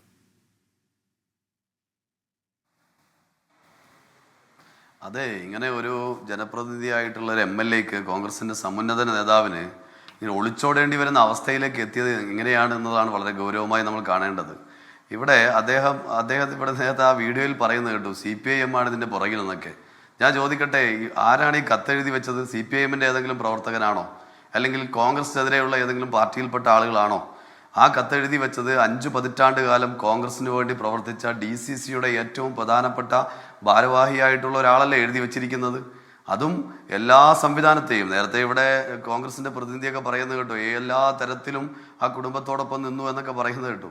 2021 NM വിജയേട്ടൻ കത്ത് നൽകിയിട്ടുണ്ട് KPCC പ്രസിഡന്റിന്. ആ ഘട്ടത്തിൽ അന്ന് ആ സമയത്ത് തന്നെ ഇടപെട്ട് അതിലൊരു പരിഹാരം കണ്ടിരുന്നുവെങ്കിൽ ഇപ്പോൾ ഈ 2 ജീവനുകൾ പൊലിയുമായിരുന്നോ? വിവിധങ്ങളായ ചോദ്യമാണല്ലോ ഞാനും ചോദിച്ചത്. ഇപ്പോ അത് തന്നെയാണ് ഞാനും ചോദിച്ചത് റഫീഖ്. പക്ഷെ ഇദ്ദേഹത്തിന് ഈ കേരളം വിട്ടു പോകാനൊക്കെ പറ്റിയെന്നുള്ളിടത്ത് ഇപ്പൊ നിങ്ങൾ അടിയന്തരമായി താങ്കൾ തന്നെ ഇവിടെ തുടക്കത്തിൽ പറഞ്ഞു ഇവരിലേക്ക് എത്രയും പെട്ടെന്ന് പോലീസ് എത്തണം എന്നുള്ളത്, അവരുടെ അറസ്റ്റ് രേഖപ്പെടുത്തണം എന്നുള്ളത്. കേരളത്തിൽ ഇല്ലല്ലോ. ഞാൻ അതാണ് പറഞ്ഞത്. നിങ്ങൾ അതാണ് പറഞ്ഞത്. അല്ലല്ല, ഞാൻ പറയട്ടെ, നിങ്ങൾ അതിനങ്ങനെ കാണല്ലേ. അതായത് ഇവിടെ കത്ത് പുറത്തു വന്നതിന് ശേഷം അതിൻ്റെ ആധികാരികത പരിശോധിച്ചു, ഇവരിൽ നിന്നും മൊഴിയെടുത്തതിൻ്റെ തൊട്ട് പിറ്റേ ദിവസം രാവിലെ തന്നെ ഇതുമായി ബന്ധപ്പെട്ടുകൊണ്ടുള്ള പ്രതി ചേർത്തു. ഇന്നലെയാണ് പ്രതി ചേർത്തത്. ഇന്നലെ പ്രതി ചേർക്കുന്നതിന് മുമ്പ് തന്നെ ഇവർ മാറിയിട്ടുണ്ട് എന്നാണല്ലോ നമുക്ക് മനസ്സിലാക്കാൻ വേണ്ടി കഴിയുന്നത്. നിങ്ങൾ ചാനലുകാർ തന്നെ പലതവണകളായി IC ബാലകൃഷ്ണൻ ബന്ധപ്പെടാൻ നോക്കിയപ്പോൾ കഴിഞ്ഞോ? ഇന്നലെ അല്ലല്ലോ, ഇന്നലേക്ക് ശേഷം അല്ലല്ലോ, അതിന് മുമ്പ് തന്നെ അദ്ദേഹത്തെ കാണാത്ത സ്ഥിതിയായിട്ടുണ്ട്. അപ്പോൾ അവർക്കറിയാം ഇത് അവർ പ്രതി ചേർക്കപ്പെടുന്ന, അവർക്ക് അറിയുന്നത് കൊണ്ട് മുൻകൂട്ടി അവർ പോയതായിരിക്കും. കാരണം അവർ തെറ്റ് ചെയ്തു എന്നുള്ളത് അവർക്കറിയാം. ഞാൻ അതിലേക്ക് വരുന്നു എന്ന് പരാതിപ്പെടരുത്. പക്ഷേ ഇന്നലെ തന്നെ ഉണ്ടായ സംഭവം ആയതുകൊണ്ടാണ് ഞാൻ പറയുന്നത്. ഗോപി ചെമ്മണ്ണൂരിന് ആ സാവകാശം കൊടുത്തില്ല. അല്ലല്ല, ഞാനൊന്ന് പറയട്ടെ. ഇവിടെ നേരത്തെ പറഞ്ഞല്ലോ ഈ നിയമനത്തെക്കുറിച്ചൊക്കെ. എൻ്റെ ഒരു ചോദ്യം, ഇപ്പോൾ ബത്തേരി ബ്ലോക്ക് കോൺഗ്രസ് കമ്മിറ്റിയുടെ സെക്രട്ടറി ബാലകൃഷ്ണൻ്റെ മകൾ അനിലയാണ് ഇവിടെ ജോലി കൊടുക്കുന്നതുമായി ബന്ധപ്പെട്ടുകൊണ്ട് IC ബാലകൃഷ്ണൻ ഒരു കത്ത് നൽകിയിട്ടുള്ളത്. എൻ്റെ ചോദ്യം ഇതാണ്, അനില ഇപ്പോൾ അർബൻ ബാങ്കിൽ ജോലി ചെയ്യുന്നുണ്ടോ? ഈ ലക്ഷങ്ങൾ വാങ്ങി IC ബാലകൃഷ്ണൻ കൊടുത്ത ഈ കത്തിൻ്റെ അടിസ്ഥാനത്തിൽ ഇവർക്ക് ജോലി കൊടുത്തിരിക്കുന്നു. അവിടെ ലക്ഷങ്ങളുടെ തട്ടിപ്പാണ്. അവരിപ്പോ അവിടെ ജോലി ചെയ്യുന്ന അതിനിപ്പോ നേരത്തെ സംഷാദ് പറഞ്ഞത് സണ്ണി എന്നുള്ള ആൾ, അത് മുൻപ് അവർക്കൊപ്പം ഉണ്ടായിരുന്നതും അവർ നടപടിയെടുത്തതുമായ, പിന്നീട് നിങ്ങൾക്കൊപ്പം നിങ്ങൾ ഭരണസമിതിയിൽ നിയമിച്ച ആൾ ആണോ എന്നാണ് പറയുന്നത്. എനിക്കതേക്കുറിച്ച് അറിയില്ല. അല്ല, തെറ്റായ കാര്യം ഇങ്ങനെ എൻ്റെ ചോദ്യമാണ്. വസ്തുതാപരമല്ലാത്ത കാര്യങ്ങൾ പറയുമ്പോൾ ഇതിലൊരു വിഷയം, ഇത് അന്ന് കൊടുത്തിരിക്കുന്നത് ആർക്കാണ് അതിൽ തന്നെ പറയുന്നുണ്ടല്ലോ. അന്നത്തെ പ്രസിഡന്റിനാണ് കൊടുത്തിരിക്കുന്നത്. ഡോക്ടർ സണ്ണിക്കല്ല ഈ കത്ത് കൊടുത്തത്. അനധികൃത നിയമനത്തിന് വേണ്ടി കത്ത് കൊടുത്തത് അന്നത്തെ അർബൻ ബാങ്കിന്റെ പ്രസിഡന്റിനാണ്. കത്ത് കൊടുത്തു. ഇപ്പോൾ അതിനുശേഷം നിയമനവും നൽകി. അവരിപ്പോൾ ജോലി ചെയ്യുന്നു. ബഹുമാനപ്പെട്ട പ്രസിഡന്റ് എന്നാണ് ഇതിൽ അഡ്രസ് ചെയ്തിട്ടുള്ളത്. പക്ഷെ അത് ആര് എന്നുള്ള പേര് ഇതിലില്ല. ബഹുമാനപ്പെട്ട പ്രസിഡന്റ് കോൺഗ്രസിന്റെ പ്രതിനിധി തന്നെ പറഞ്ഞല്ലോ ആരായിരുന്നു ആ സമയത്ത് പ്രസിഡന്റ് എന്നുള്ളത്. അദ്ദേഹം തന്നെ പറഞ്ഞല്ലോ. അപ്പോൾ ഒന്ന്. രണ്ടാമത്തെ കാര്യം, ഇവിടെ നമ്മൾ കാണും ഡോക്ടർ സണ്ണി വളരെ കൃത്യമായി പത്രസമ്മേളനം നടത്തി പറഞ്ഞിട്ടുണ്ട്. ഇങ്ങനെയുള്ള ആക്ഷേപങ്ങൾ കോൺഗ്രസ്സുകാർ പറഞ്ഞപ്പോൾ വളരെ കൃത്യമായി അദ്ദേഹം പറഞ്ഞു, 17 പേരുടെ ലിസ്റ്റ് IC ബാലകൃഷ്ണൻ MLA നൽകി. അതിൽ നിന്ന് നിയമനം നൽകാൻ വേണ്ടി പറഞ്ഞു. ഞാൻ അതിന് തയ്യാറായില്ല. അതിൻ്റെ പേരിലാണ് എനിക്കെതിരെ നടപടി സ്വീകരിച്ചിരിക്കുന്നത് എന്ന് അദ്ദേഹം പറഞ്ഞു. മാത്രമല്ല, NM വിജയേട്ടൻ എനിക്ക് പണം തരാനുള്ളത് ആർക്കൊക്കെയാണ് കൊടുക്കാനുള്ളത്, എന്തൊക്കെയാണ് താൻ അനുഭവിച്ച പ്രയാസം എന്ന് പറഞ്ഞ കത്തുണ്ടല്ലോ. ആ കത്തിൽ എവിടെയെങ്കിലും DCCയുടെ ട്രഷററായി മരിക്കുന്നത് വരെ കോൺഗ്രസ്സായി ജീവിച്ച മനുഷ്യൻ എവിടെയെങ്കിലും ഡോക്ടർ സണ്ണിയുടെ കുറിച്ച് അതിൽ പറയുന്നുണ്ടോ? ആ കത്തിൽ പറയുന്നുണ്ടോ? അദ്ദേഹം പൈസ വാങ്ങിയതിനെ കുറിച്ച് പറയുന്നുണ്ടോ? അദ്ദേഹം പൈസ വാങ്ങിയതിനെ കുറിച്ച് പറയുന്നത് ഇപ്പോഴത്തെ DCC അധ്യക്ഷൻ ND അപ്പച്ചനെ കുറിച്ചാണ്. ഇപ്പോഴത്തെ MLA കൂടിയായ മുൻ DCC അധ്യക്ഷൻ IC ബാലകൃഷ്ണനെ കുറിച്ചാണ്. അങ്ങനെ KL പൗലോസിനെ കുറിച്ചാണ്. കോൺഗ്രസിന്റെ നേതാവായിരുന്ന KK ഗോപിനാഥിനെ കുറിച്ചാണ്. ഇവരെ കുറിച്ചാണല്ലോ പറഞ്ഞു വെക്കുന്നത്. അപ്പൊ അത്തരത്തിൽ കോൺഗ്രസിന്റെ സമ്മന്നതരായ നേതാക്കൾ പണം വാങ്ങുകയും അത് പ്രധാനപ്പെട്ട ഒരു ചോദ്യമാണ് സംഷാദ്. ഞാൻ സംഷാദിലേക്ക് എത്താം. അതിൽ എന്താണ് താങ്കളുടെ പ്രതികരണം എന്ന് അറിയാൻ എനിക്ക് ആഗ്രഹമുണ്ട്. ഞാൻ സംഷാദിലേക്ക് എത്താം. ഒറ്റ കാര്യം കൂടെ ഒരു നിമിഷം. നേരത്തെ BJPയുടെ പ്രതിനിധി ഇവിടെ പറയുന്നത് കേട്ടു, ഈ കുറച്ച് കാര്യങ്ങളൊക്കെ പറയും പോലീസിനെ കുറിച്ചൊക്കെ. ഞാൻ ചോദിക്കട്ടെ, ഈ കത്തിൽ പറയുന്ന മറ്റൊരു കാര്യം കൂടിയുണ്ട്. 10 ലക്ഷം രൂപ നൽകി BJPയുടെ ഭരണസമിതിയിൽ ഉണ്ടായിരുന്ന ഡയറക്ടർ ബോർഡ് മെമ്പറെ രാജിവെപ്പിച്ചിട്ടാണ് ഞങ്ങൾ ഭരണം പിടിച്ചത് എന്ന് ആ കത്തിൽ പറയുന്നുണ്ട്.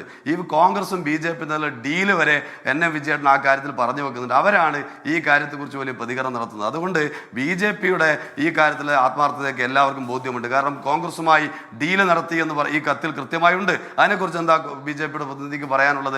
അതുകൊണ്ട് ഇവരെല്ലാം കൂടെ ചേർന്നുകൊണ്ട് നടത്തിയ തട്ടിപ്പാണിത്. കോൺഗ്രസിന് നേതൃത്വം നടത്തിയ വലിയ തട്ടിപ്പ്. അതിന്റെ ഭാഗമായി 2 ജീവനുകൾ പൊലിഞ്ഞിരിക്കുന്നു.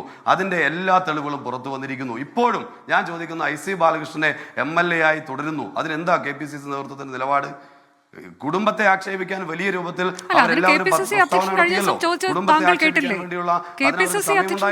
ചോദിച്ചത് എന്തിനാണ് IC ബാലകൃഷ്ണനെതിരെ അന്വേഷണം എന്നാണ് ചോദിച്ചത്.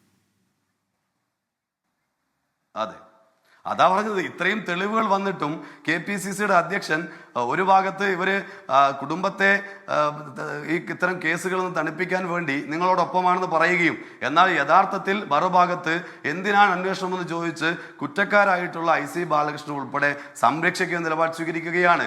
ഇത് നേരത്തെ തുടങ്ങിയതാണ്. 2021 KPCC കൊടുത്ത കത്തിൽ നടപടിയെടുത്തിരുന്നുവെങ്കിൽ ഇങ്ങനെ മരിക്കില്ലായിരുന്നു. അന്ന് മുതൽ ഇങ്ങോട്ട് KPCC നേതൃത്വം IC ബാലകൃഷ്ണനെയും അതുപോലെ തട്ടിപ്പ് നടത്തിയ കോൺഗ്രസ്സുകാരെയും സംരക്ഷിക്കുന്ന നിലപാട് സ്വീകരിച്ചു. അതിന്റെ ഇരയായിട്ടാണ്. അതാണ് ഞങ്ങൾ നേരത്തെ മുതലേ പറയുന്നത്. ഇത് സാധാ മരണമല്ല, പകരം കോൺഗ്രസ് നേതൃത്വം നടത്തിയിട്ടുള്ള ഇരട്ട കൊലപാതകമാണ് എന്ന് ഞങ്ങൾ പറയാൻ കാരണം അതാണ്.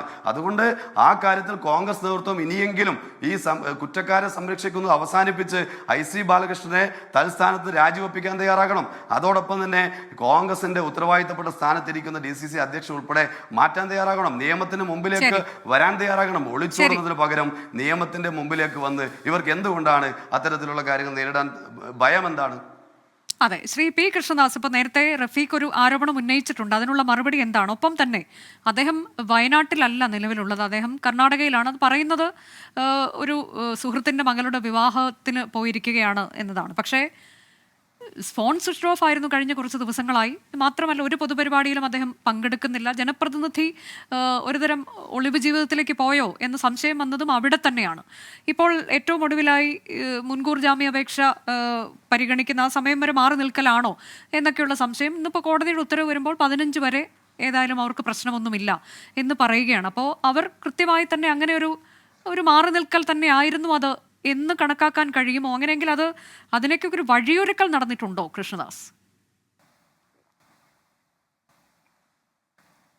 അനുജയുടെ സംശയം 100% ശരിയാണ്. അനുജ, ഏതെങ്കിലും ഒരു UDF നേതാവിനെ ഇടതുപക്ഷത്തിൻ്റെ ഭരണകാലഘട്ടത്തിൽ അഴിമതിയുടെ പേരിലോ ഈ തരത്തിലുള്ള കൊള്ളയുടെയും വെട്ടിപ്പിൻ്റെയും പേരിലോ അറസ്റ്റ് ചെയ്യുന്ന സാഹചര്യം ഉണ്ടായിട്ടുണ്ടോ?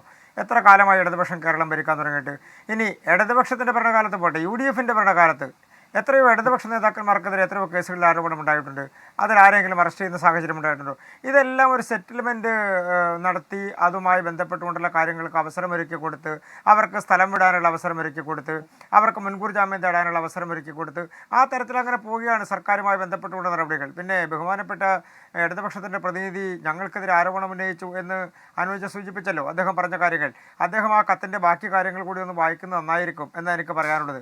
ആ കത്തിൽ തന്നെ ശ്രീ NM വിജയൻ സൂചിപ്പിക്കുകയാണ്, BJPയുടെ ഭരണസമിതിയെ പിരിച്ചുവിട്ടുകൊണ്ട് വീണ്ടും ഭരണം പിടിക്കാൻ 32 ലക്ഷം രൂപ അദ്ദേഹത്തിൻ്റെ കയ്യിൽ നിന്ന് അദ്ദേഹം ചെക്കെല്ലാം കൊടുത്ത് അദ്ദേഹത്തിൻ്റെ ഭൂമി പണയപ്പെടുത്തി ചെലവഴിച്ചു.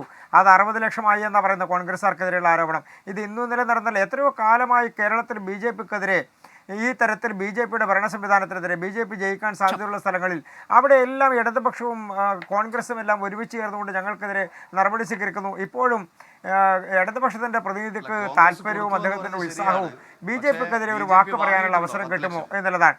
അല്ലല്ല, ഞാനൊന്ന് പറയട്ടെ. അതിനെക്കുറിച്ചെല്ലാം അന്വേഷിച്ചോന്നേ നിങ്ങൾ? ആരന്വേഷിക്കണം? ഞങ്ങൾ എപ്പോഴെങ്കിലും കേരളം ഭരിച്ചിട്ടുണ്ടോ? കേരളത്തിൽ ഇടതുപക്ഷവും വലതുപക്ഷവും മാറി മാറിയല്ലേ കേരളം ഭരിച്ചിട്ടുള്ളത്? 2014 12 24 ഒക്കെ നിങ്ങളൊക്കെ തന്നെയല്ലേ ഒരുമിച്ച് മാറി മാറി ഭരിക്കുന്നത്? നിങ്ങൾ അന്വേഷിച്ചോ? ആളുകളെ കണ്ടെത്തിക്കോ? ഇവിടുത്തെ ഒരു പ്രധാനപ്പെട്ട പ്രശ്നം, BJPക്കെതിരെ ഒരു വാക്ക് പറയാൻ കിട്ടില്ല, അദ്ദേഹം ആഞ്ഞടിക്കുകയാണ്. എന്താ ആഞ്ഞടിക്കുന്നത്? ഈ ശ്രീ NM വിജയൻ്റെ കത്ത് അദ്ദേഹത്തിൻ്റെ കുടുംബം അദ്ദേഹത്തിൻ്റെ ബന്ധുക്കളും പുറത്തുവിട്ടിട്ട് ദിവസം 5 കഴിഞ്ഞു. അതുമായി ബന്ധപ്പെട്ടുകൊണ്ടുള്ള കേസെടുക്കാൻ എത്ര ദിവസത്തെ താമസമുണ്ടായി? ഇനി കേസെടുത്താൽ തന്നെ ഇതുമായി ബന്ധപ്പെട്ടുകൊണ്ടുള്ള പ്രതി ചേർക്കപ്പെട്ടുള്ള ആളുകൾ മാത്രമല്ലല്ലോ, ആരോപണ വിധേയരായിട്ടുള്ള മറ്റുള്ള ആളുകളുണ്ട്. ഈ കത്ത് എഴുതി ഇത് സ്വീകരിച്ചിട്ടുള്ള ആളുകളുണ്ട്. ഇദ്ദേഹം ഈ കത്ത് അയച്ചിരിക്കുന്നു എന്ന് പറയുന്നത് കോൺഗ്രസിൻ്റെ സമുന്നതരായിട്ടുള്ള നേതാക്കന്മാർക്ക് എല്ലാം അദ്ദേഹം അറിയിപ്പ് കൊടുത്തിട്ടുണ്ട്. അവിടുത്തെ ബഹുമാനപ്പെട്ട MPക്ക് അറിയിപ്പ് കൊടുത്തിട്ടുണ്ട്. ഈ കത്തിൻ്റെ പകർപ്പ് അയച്ചിട്ടുണ്ട് എന്ന് പറയുന്നു.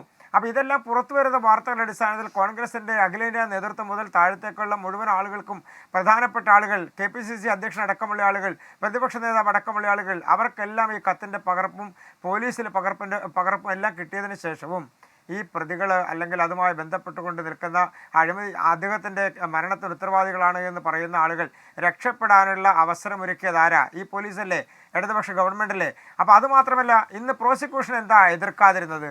ഇതുമായി ബന്ധപ്പെട്ടുകൊണ്ട് അവർക്ക് മുൻകൂർ കോടതി അറസ്റ്റ് തടയാനുള്ള നടപടി എങ്ങനെയാണ് ഉണ്ടായത്? എന്താണ് ആ സാഹചര്യം ഉരുത്തിരിഞ്ഞു വരാനുള്ള സാഹചര്യം ഉണ്ടായത്? അപ്പോൾ ആ തരത്തിൽ ഒരു ധാരണയില്ലെങ്കിൽ ഇതുമായി ബന്ധപ്പെട്ടുകൊണ്ടുള്ള പ്രതികൾ എങ്ങനെയെങ്കിലും രക്ഷപ്പെട്ടോട്ടെ, അവരതിനുള്ള സാഹചര്യം. ഇപ്പോൾ കർണാടകത്തിൽ പോയിരിക്കുന്നു. എന്താ കർണാടകത്തിൽ പോകാനുള്ള പ്രധാനപ്പെട്ട സാഹചര്യം? വ്യക്തിപരമായ ആവശ്യത്തിൽ നമ്മളാരും കൈകടത്താൻ ആഗ്രഹിക്കുന്നില്ല. അതെ, അദ്ദേഹത്തിൻ്റെ വ്യക്തിപരമായ വിഷയങ്ങൾ നമ്മളാരും കൈകടത്താൻ ആഗ്രഹിക്കുന്നില്ല. പക്ഷേ ആ സ്ഥലത്തിനൊരു പ്രത്യേകതയുണ്ടല്ലോ, കർണാടകത്തിന് ആരാണ് ഭരണം നടത്തുന്നത് എന്നുള്ളതിനെ സംബന്ധിച്ച്. അപ്പോൾ സ്വാഭാവികമായും ഒരു സുരക്ഷിത താവളം ഒരുക്കാൻ, ഒരു സാഹചര്യം ഒരുക്കാൻ, രക്ഷപ്പെടാനുള്ള, ഒളിച്ചിരിക്കാനുള്ള സാഹചര്യം ഒരുക്കാൻ ഇതെല്ലാം ഒരുക്കി കൊടുത്ത ഗവൺമെൻറ് ഏതാ? എല്ലാവർക്കും അറിയുന്നല്ലേ.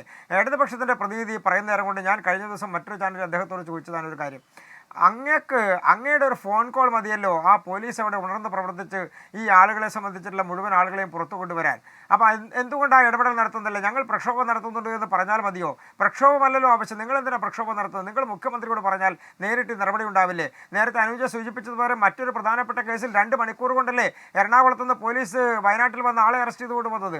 അപ്പോൾ സ്വാഭാവികമായും കേരളത്തിലെ പോലീസിൻ്റെ കഴിവില്ലാത്തത് കൊണ്ടല്ല, അതൊരു ധാരണയാണ്, ഒരു അഡ്ജസ്റ്റ്മെന്റ്. എന്തൊക്കെ പറഞ്ഞാലും ആ ചോദ്യം അവിടെ നിൽക്കും. ഞാൻ അടുത്ത ഘട്ടത്തിലേക്ക് വരാം. ചെറിയൊരു ഇടവേള എടുത്തതിന് ശേഷം സംഷാദിലേക്ക്. തിരികെ ന്യൂസ് ഈവനിങ്ങിലേക്ക്. ശ്രീ സംഷാദ് മരക്കാർ, ഇപ്പോൾ IC ബാലകൃഷ്ണൻ MLA പറയുന്നത് താങ്കൾ കേട്ടല്ലോ. അദ്ദേഹം കർണാടകത്തിലാണുള്ളത്. താങ്കൾ പറഞ്ഞതുപോലെ തിരുവനന്തപുരത്തൊന്നും അല്ല ഉള്ളത്.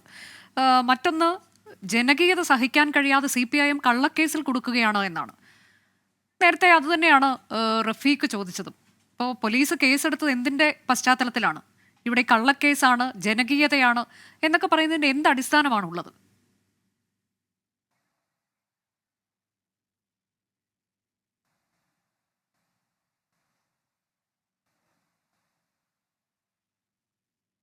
സംഷാദിന് വീണ്ടും.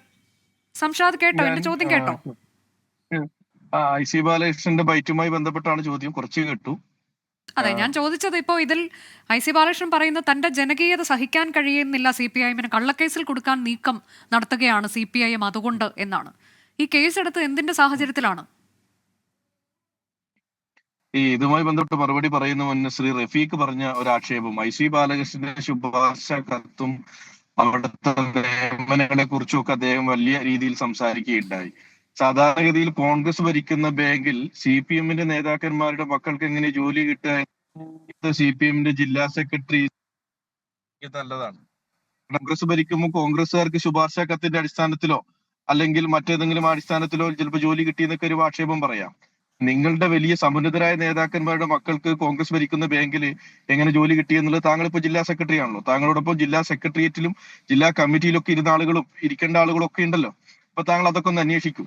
കാർഷിക ഗ്രാമവികസന ബാങ്കിലും ഇപ്പോൾ BJP-യുടെ ഭരണത്തിലുള്ളതുമായ സർവീസ് സഹകരണ ബാങ്കിലും എങ്ങനെയാണ് സമുന്നതരായ നേതാക്കളുടെ മക്കൾ ജോലി കയറിയതെന്ന്. ഒന്ന്. 2021 കത്തുമായി ബന്ധപ്പെട്ടു അദ്ദേഹം പറഞ്ഞു, ഞാൻ തുടക്കത്തിലേ പറഞ്ഞു, 2016-17 കാലഘട്ടത്തിൽ നിങ്ങളുടെ സഹകരണ വകുപ്പിന്റെ കീഴിലുള്ള വിജിലൻസും നിങ്ങളുടെ പോലീസിന്റെ കീഴിലുള്ള വിജിലൻസിന്റെ കയ്യിൽ 2 or 3 റിപ്പോർട്ടുണ്ട് സാർ. 3 റിപ്പോർട്ടിന് മേലെയുണ്ട്. എന്ത് നടപടിയാണ് നിങ്ങൾ എടുത്തത്? അതിൽ ഏതെങ്കിലും കോൺഗ്രസ്സുകാർ നിങ്ങൾ സമീപിച്ചു അവർക്കെതിരെ നടപടി എടുക്കരുത് എന്ന് പറഞ്ഞിട്ട്? അങ്ങനെ നിങ്ങൾ വഴിപ്പെട്ടതാണോ, അല്ലെങ്കിൽ നിങ്ങൾ കാണാതെ പോയതാണോ? രണ്ടാമത്തെ ഭരണമാണല്ലോ നിങ്ങൾക്ക്. ഒന്നാമത്തെ ഭരണത്തിൽ കിട്ടിയ റിപ്പോർട്ടിനെ കുറിച്ച് ഞാൻ പറയുന്നത്. അത് ഞാനിനി ആ സഹകരണ സ്ഥാപനങ്ങളുടെ പേരൊന്നും ഇവിടെ പറയുന്നില്ല. 1, 2, 3 അല്ലാത്ത കുറെ സഹകരണ സ്ഥാപനങ്ങളെ കുറിച്ചുള്ള അന്വേഷണമുണ്ട്. അതിലെന്ത് നടപടി എടുത്തു എന്നുള്ളതാണ്. ഇനി അനൂജ ചോദിച്ചതുപോലെ IC ബാലകൃഷ്ണൻ അദ്ദേഹത്തിന്റെ അഭിപ്രായമാണ് പറഞ്ഞത്. അതിൽ ജനകീയത എന്ന് അദ്ദേഹം ഉദ്ദേശിക്കുന്ന, അദ്ദേഹം കഴിഞ്ഞ 3 ടേമായി ബത്തേരിയിൽ മത്സരിക്കുകയും അദ്ദേഹം ജയിക്കുകയും ചെയ്യുന്ന ആളുകളാണ്. അദ്ദേഹം ഓരോ തവണ മത്സരിക്കുമ്പോൾ അദ്ദേഹത്തിന് ഭൂരിപക്ഷം കൂടുന്ന ഒരാളാണ്. അതായിരിക്കാം. പിന്നെ ഈ കേസുമായി ബന്ധപ്പെട്ട് ഞാൻ തുടക്കത്തിലേ പറഞ്ഞു, ഇതിനകത്ത് അന്വേഷണം നടക്കുന്നതും ഇതിനകത്ത് ആത്മഹത്യാ പ്രേരണ കുറ്റം എപ്പോഴാണ് വരുന്നത്? ഇവരുടെ കയ്യിൽ 4 ദിവസം മുന്നേ കത്ത് കിട്ടുന്നു. 4 ദിവസം കിട്ടി. ഇവര് കത്തിനകത്ത് ആത്മഹത്യ പ്രേരണ കുറ്റം ഇട്ടതായി അനൂജിക്ക് അറിയോ? ഈ ഉപസമിതി വന്ന കുടുംബത്തെ ആശ്വസിപ്പിച്ച് അവിടെ നിന്ന് മാറുന്നു. കുടുംബം കോൺഗ്രസിലാണ് വിശ്വാസം, കോൺഗ്രസ് പാർട്ടി പറയുന്നത് പോലെ ഞങ്ങൾ നിൽക്കുമെന്ന് പറഞ്ഞൊരു പത്രക്കാരെ കാണുന്നു. അന്ന് വൈകുന്നേരമല്ലേ ആത്മഹത്യാ പ്രേരണ കുറ്റം ഇടുന്നത്? ഇനി അതിന്റെ തൊട്ട് തലേന്നുള്ള പോലീസിന്റെ വേർഷൻ എന്താ?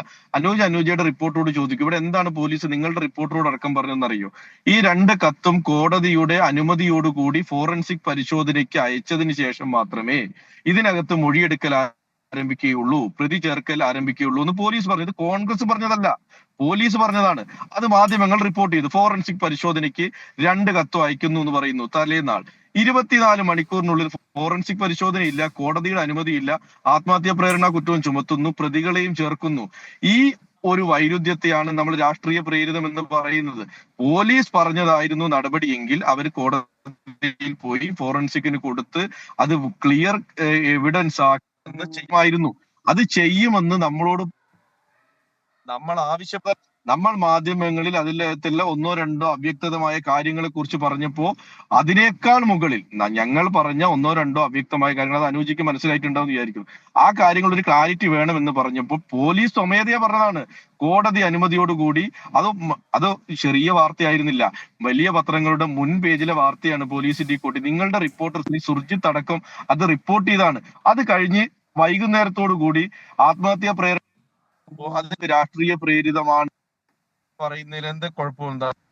ഞങ്ങൾ അത് തന്നെ ഇപ്പോഴും പറയുന്നത്. എന്താണ് പോലീസ് ഇതിന് ഫോറൻസിക്കിന് കൊടുക്കാതിരുന്നത്, അല്ലെങ്കിൽ പോലീസിന് കോടതി അനുമതി വാങ്ങുമെന്ന് പറഞ്ഞ് വാങ്ങാതിരുന്നത്? 1.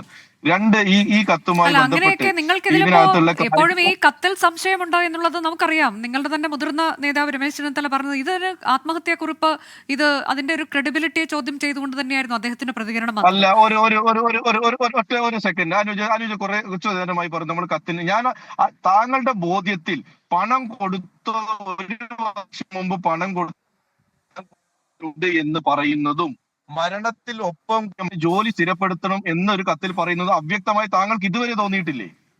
താങ്കൾ വ്യക്തിപരമായി ഒന്ന് പറയൂ. താങ്കൾക്ക് ഒരു എന്റെ മരണത്തിന് ഉത്തരവാദികൾ ഇന്ന ആളുകളാണ് എന്ന് എഴുതി വെച്ചിരിക്കുന്നു. അപ്പോൾ ഈ കത്ത് ഇത് യഥാർത്ഥത്തിൽ ഇത് ഇദ്ദേഹം എഴുതിയതാണോ അല്ലെങ്കിൽ ഇത് ആത്മഹത്യാക്കുറിപ്പാണോ എന്നൊക്കെയുള്ള സംശയം നിങ്ങളുടെ നേതാക്കൾക്കുണ്ട് എന്നുള്ളത് നമുക്കറിയാം. അങ്ങനെയെങ്കിൽ എന്തിനാണ് നിങ്ങൾ അങ്ങോട്ടേക്ക് ചെന്ന് നിങ്ങൾ നടത്തിയ ഒത്തുതീർപ്പ് എന്താണ് ശ്രീ സംഷാദ് മരക്കാർ?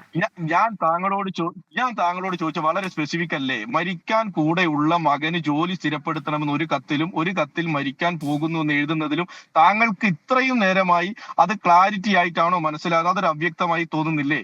1 വർഷം മുമ്പ് പണം കൊടുത്തു എന്ന് പറയുന്ന ആൾക്ക് ഇനിയും പണം കൊടുക്കാനുണ്ട് എന്ന് ഒരു കത്തിൽ എഴുതുമ്പോൾ അതിലൊരു അവ്യക്തത ഉണ്ട് എന്ന് താങ്കൾക്ക് തോന്നുന്നില്ലെങ്കിൽ പിന്നെ ഞാൻ ഇതിനകത്ത് താങ്കളോട് ആ ചർച്ചയിൽ റഫീഖ്, എന്താണ് റഫീഖ് താങ്കൾ കൈയുയർത്തുന്നത് ഞാൻ കണ്ടു, എന്താണ്?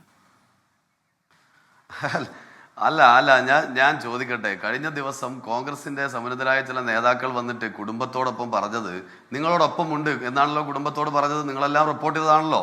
പക്ഷെ ഇപ്പൊ കോൺഗ്രസിന്റെ പ്രതിനിധി പറയുന്നു ആ കത്ത് സംശയിക്കുന്നുവെന്ന്. ഞങ്ങൾ CPIM-ന്റെ ഏതെങ്കിലും പ്രവർത്തകനാണോ ആ കത്ത് പുറത്തുവിടുകയും മാധ്യമങ്ങൾക്ക് നൽകുകയും അതുപോലെ തന്നെ പോലീസിന് നൽകുകയും ചെയ്തത്? ആ കുടുംബമല്ലേ നൽകിയത്. അതിന്റെ അർത്ഥം എന്താ? ഇവരിപ്പോ പറയുന്ന വെച്ച് ആ കുടുംബം കള്ളരേഖ ഉണ്ടാക്കിയെന്നല്ലേ അതിന്റെ അർത്ഥം? കത്തിന്റെ ആധികാരിക സംശയിക്കുമ്പോ ആ കുടുംബമാണല്ലോ കത്ത് പുറത്തുവിട്ടത്, ആ കുടുംബമാണല്ലോ പോലീസ് നൽകിയത്. എന്നിട്ട് വീണ്ടും എന്താണ് പറയുന്നത്? കത്തിൽ ആധികാരികത ഇല്ല എന്ന് പറഞ്ഞാൽ പിന്നെ കത്തിൽ അവതാരകയായിട്ടുള്ള അവ്യക്തത ഉണ്ട് എന്ന് പറഞ്ഞാൽ ആ കത്ത് സംശയിക്കുന്നു എന്നല്ല അർത്ഥം. അത് തന്നെയാണ് ഞാൻ അദ്ദേഹത്തോട് ചോദിക്കുന്നുണ്ട്. നേതാക്കളൊക്കെ പറയുന്നത് അങ്ങനെയാണ്. അതുകൊണ്ടാണല്ലോ അത് ഫോറൻസിക് പരിശോധനയ്ക്ക് വിധേയമാക്കുമെന്ന് പോലീസ് പറഞ്ഞത് ചെയ്തില്ല എന്നൊക്കെ പറയുന്നതിന്റെ കാര്യം അത് തന്നെയാണ്. പിന്നെ എന്തിനാണ് പോലീസ് ഫോറൻസിക്കിന് കത്ത് അയക്കുമെന്ന് പറഞ്ഞത്? പിന്നെ എന്തുകൊണ്ടാണ് അത് പറയണ്ടേ? അത് നിങ്ങളോട് ഇത് ഈ പറയുന്ന കോൺഗ്രസ് പ്രതിനിധി പറയുന്ന കാര്യമല്ലേ? പോലീസിൽ ആരാ ഇതിന് ആധികാരികത സംശയിച്ചുകൊണ്ട് പോലീസിൽ അത്തരം പരിശോധന നടത്തുമെന്നൊക്കെയുള്ളതായിരുന്നു ആദ്യം നമ്മൾ കേട്ടത്. പക്ഷെ പിന്നീട് ആ ഒരു പരിശോധന ഉണ്ടായിട്ടില്ല എന്നുള്ളത് വസ്തുതയാണ്. ഏതായാലും ഇതിൽ ഒട്ടേറെ ചോദ്യങ്ങൾ അവശേഷിക്കുന്നുണ്ട്. ഏത് തരത്തിലേക്ക് നിയമം അതിന്റെ വഴിക്ക് പോകുന്നു എന്നുള്ളത് കൂടി കാത്തിരുന്ന് നമുക്ക് കാണാം. നമ്മുടെ സമയം അവസാനിക്കുകയാണ്. വളരെ നന്ദി സംഷാദ്, റഫീഖ് ഒപ്പം P. കൃഷ്ണദാസ് ചർച്ചയിൽ പങ്കെടുത്തതിന്. ന്യൂസ് ഈവനിംഗ് അവസാനിക്കുന്നു. ഇനി ഇതുവരെയുമായി പ്രവിത ലക്ഷ്മിയും സോനാ ജെറിയും. നമസ്കാരം.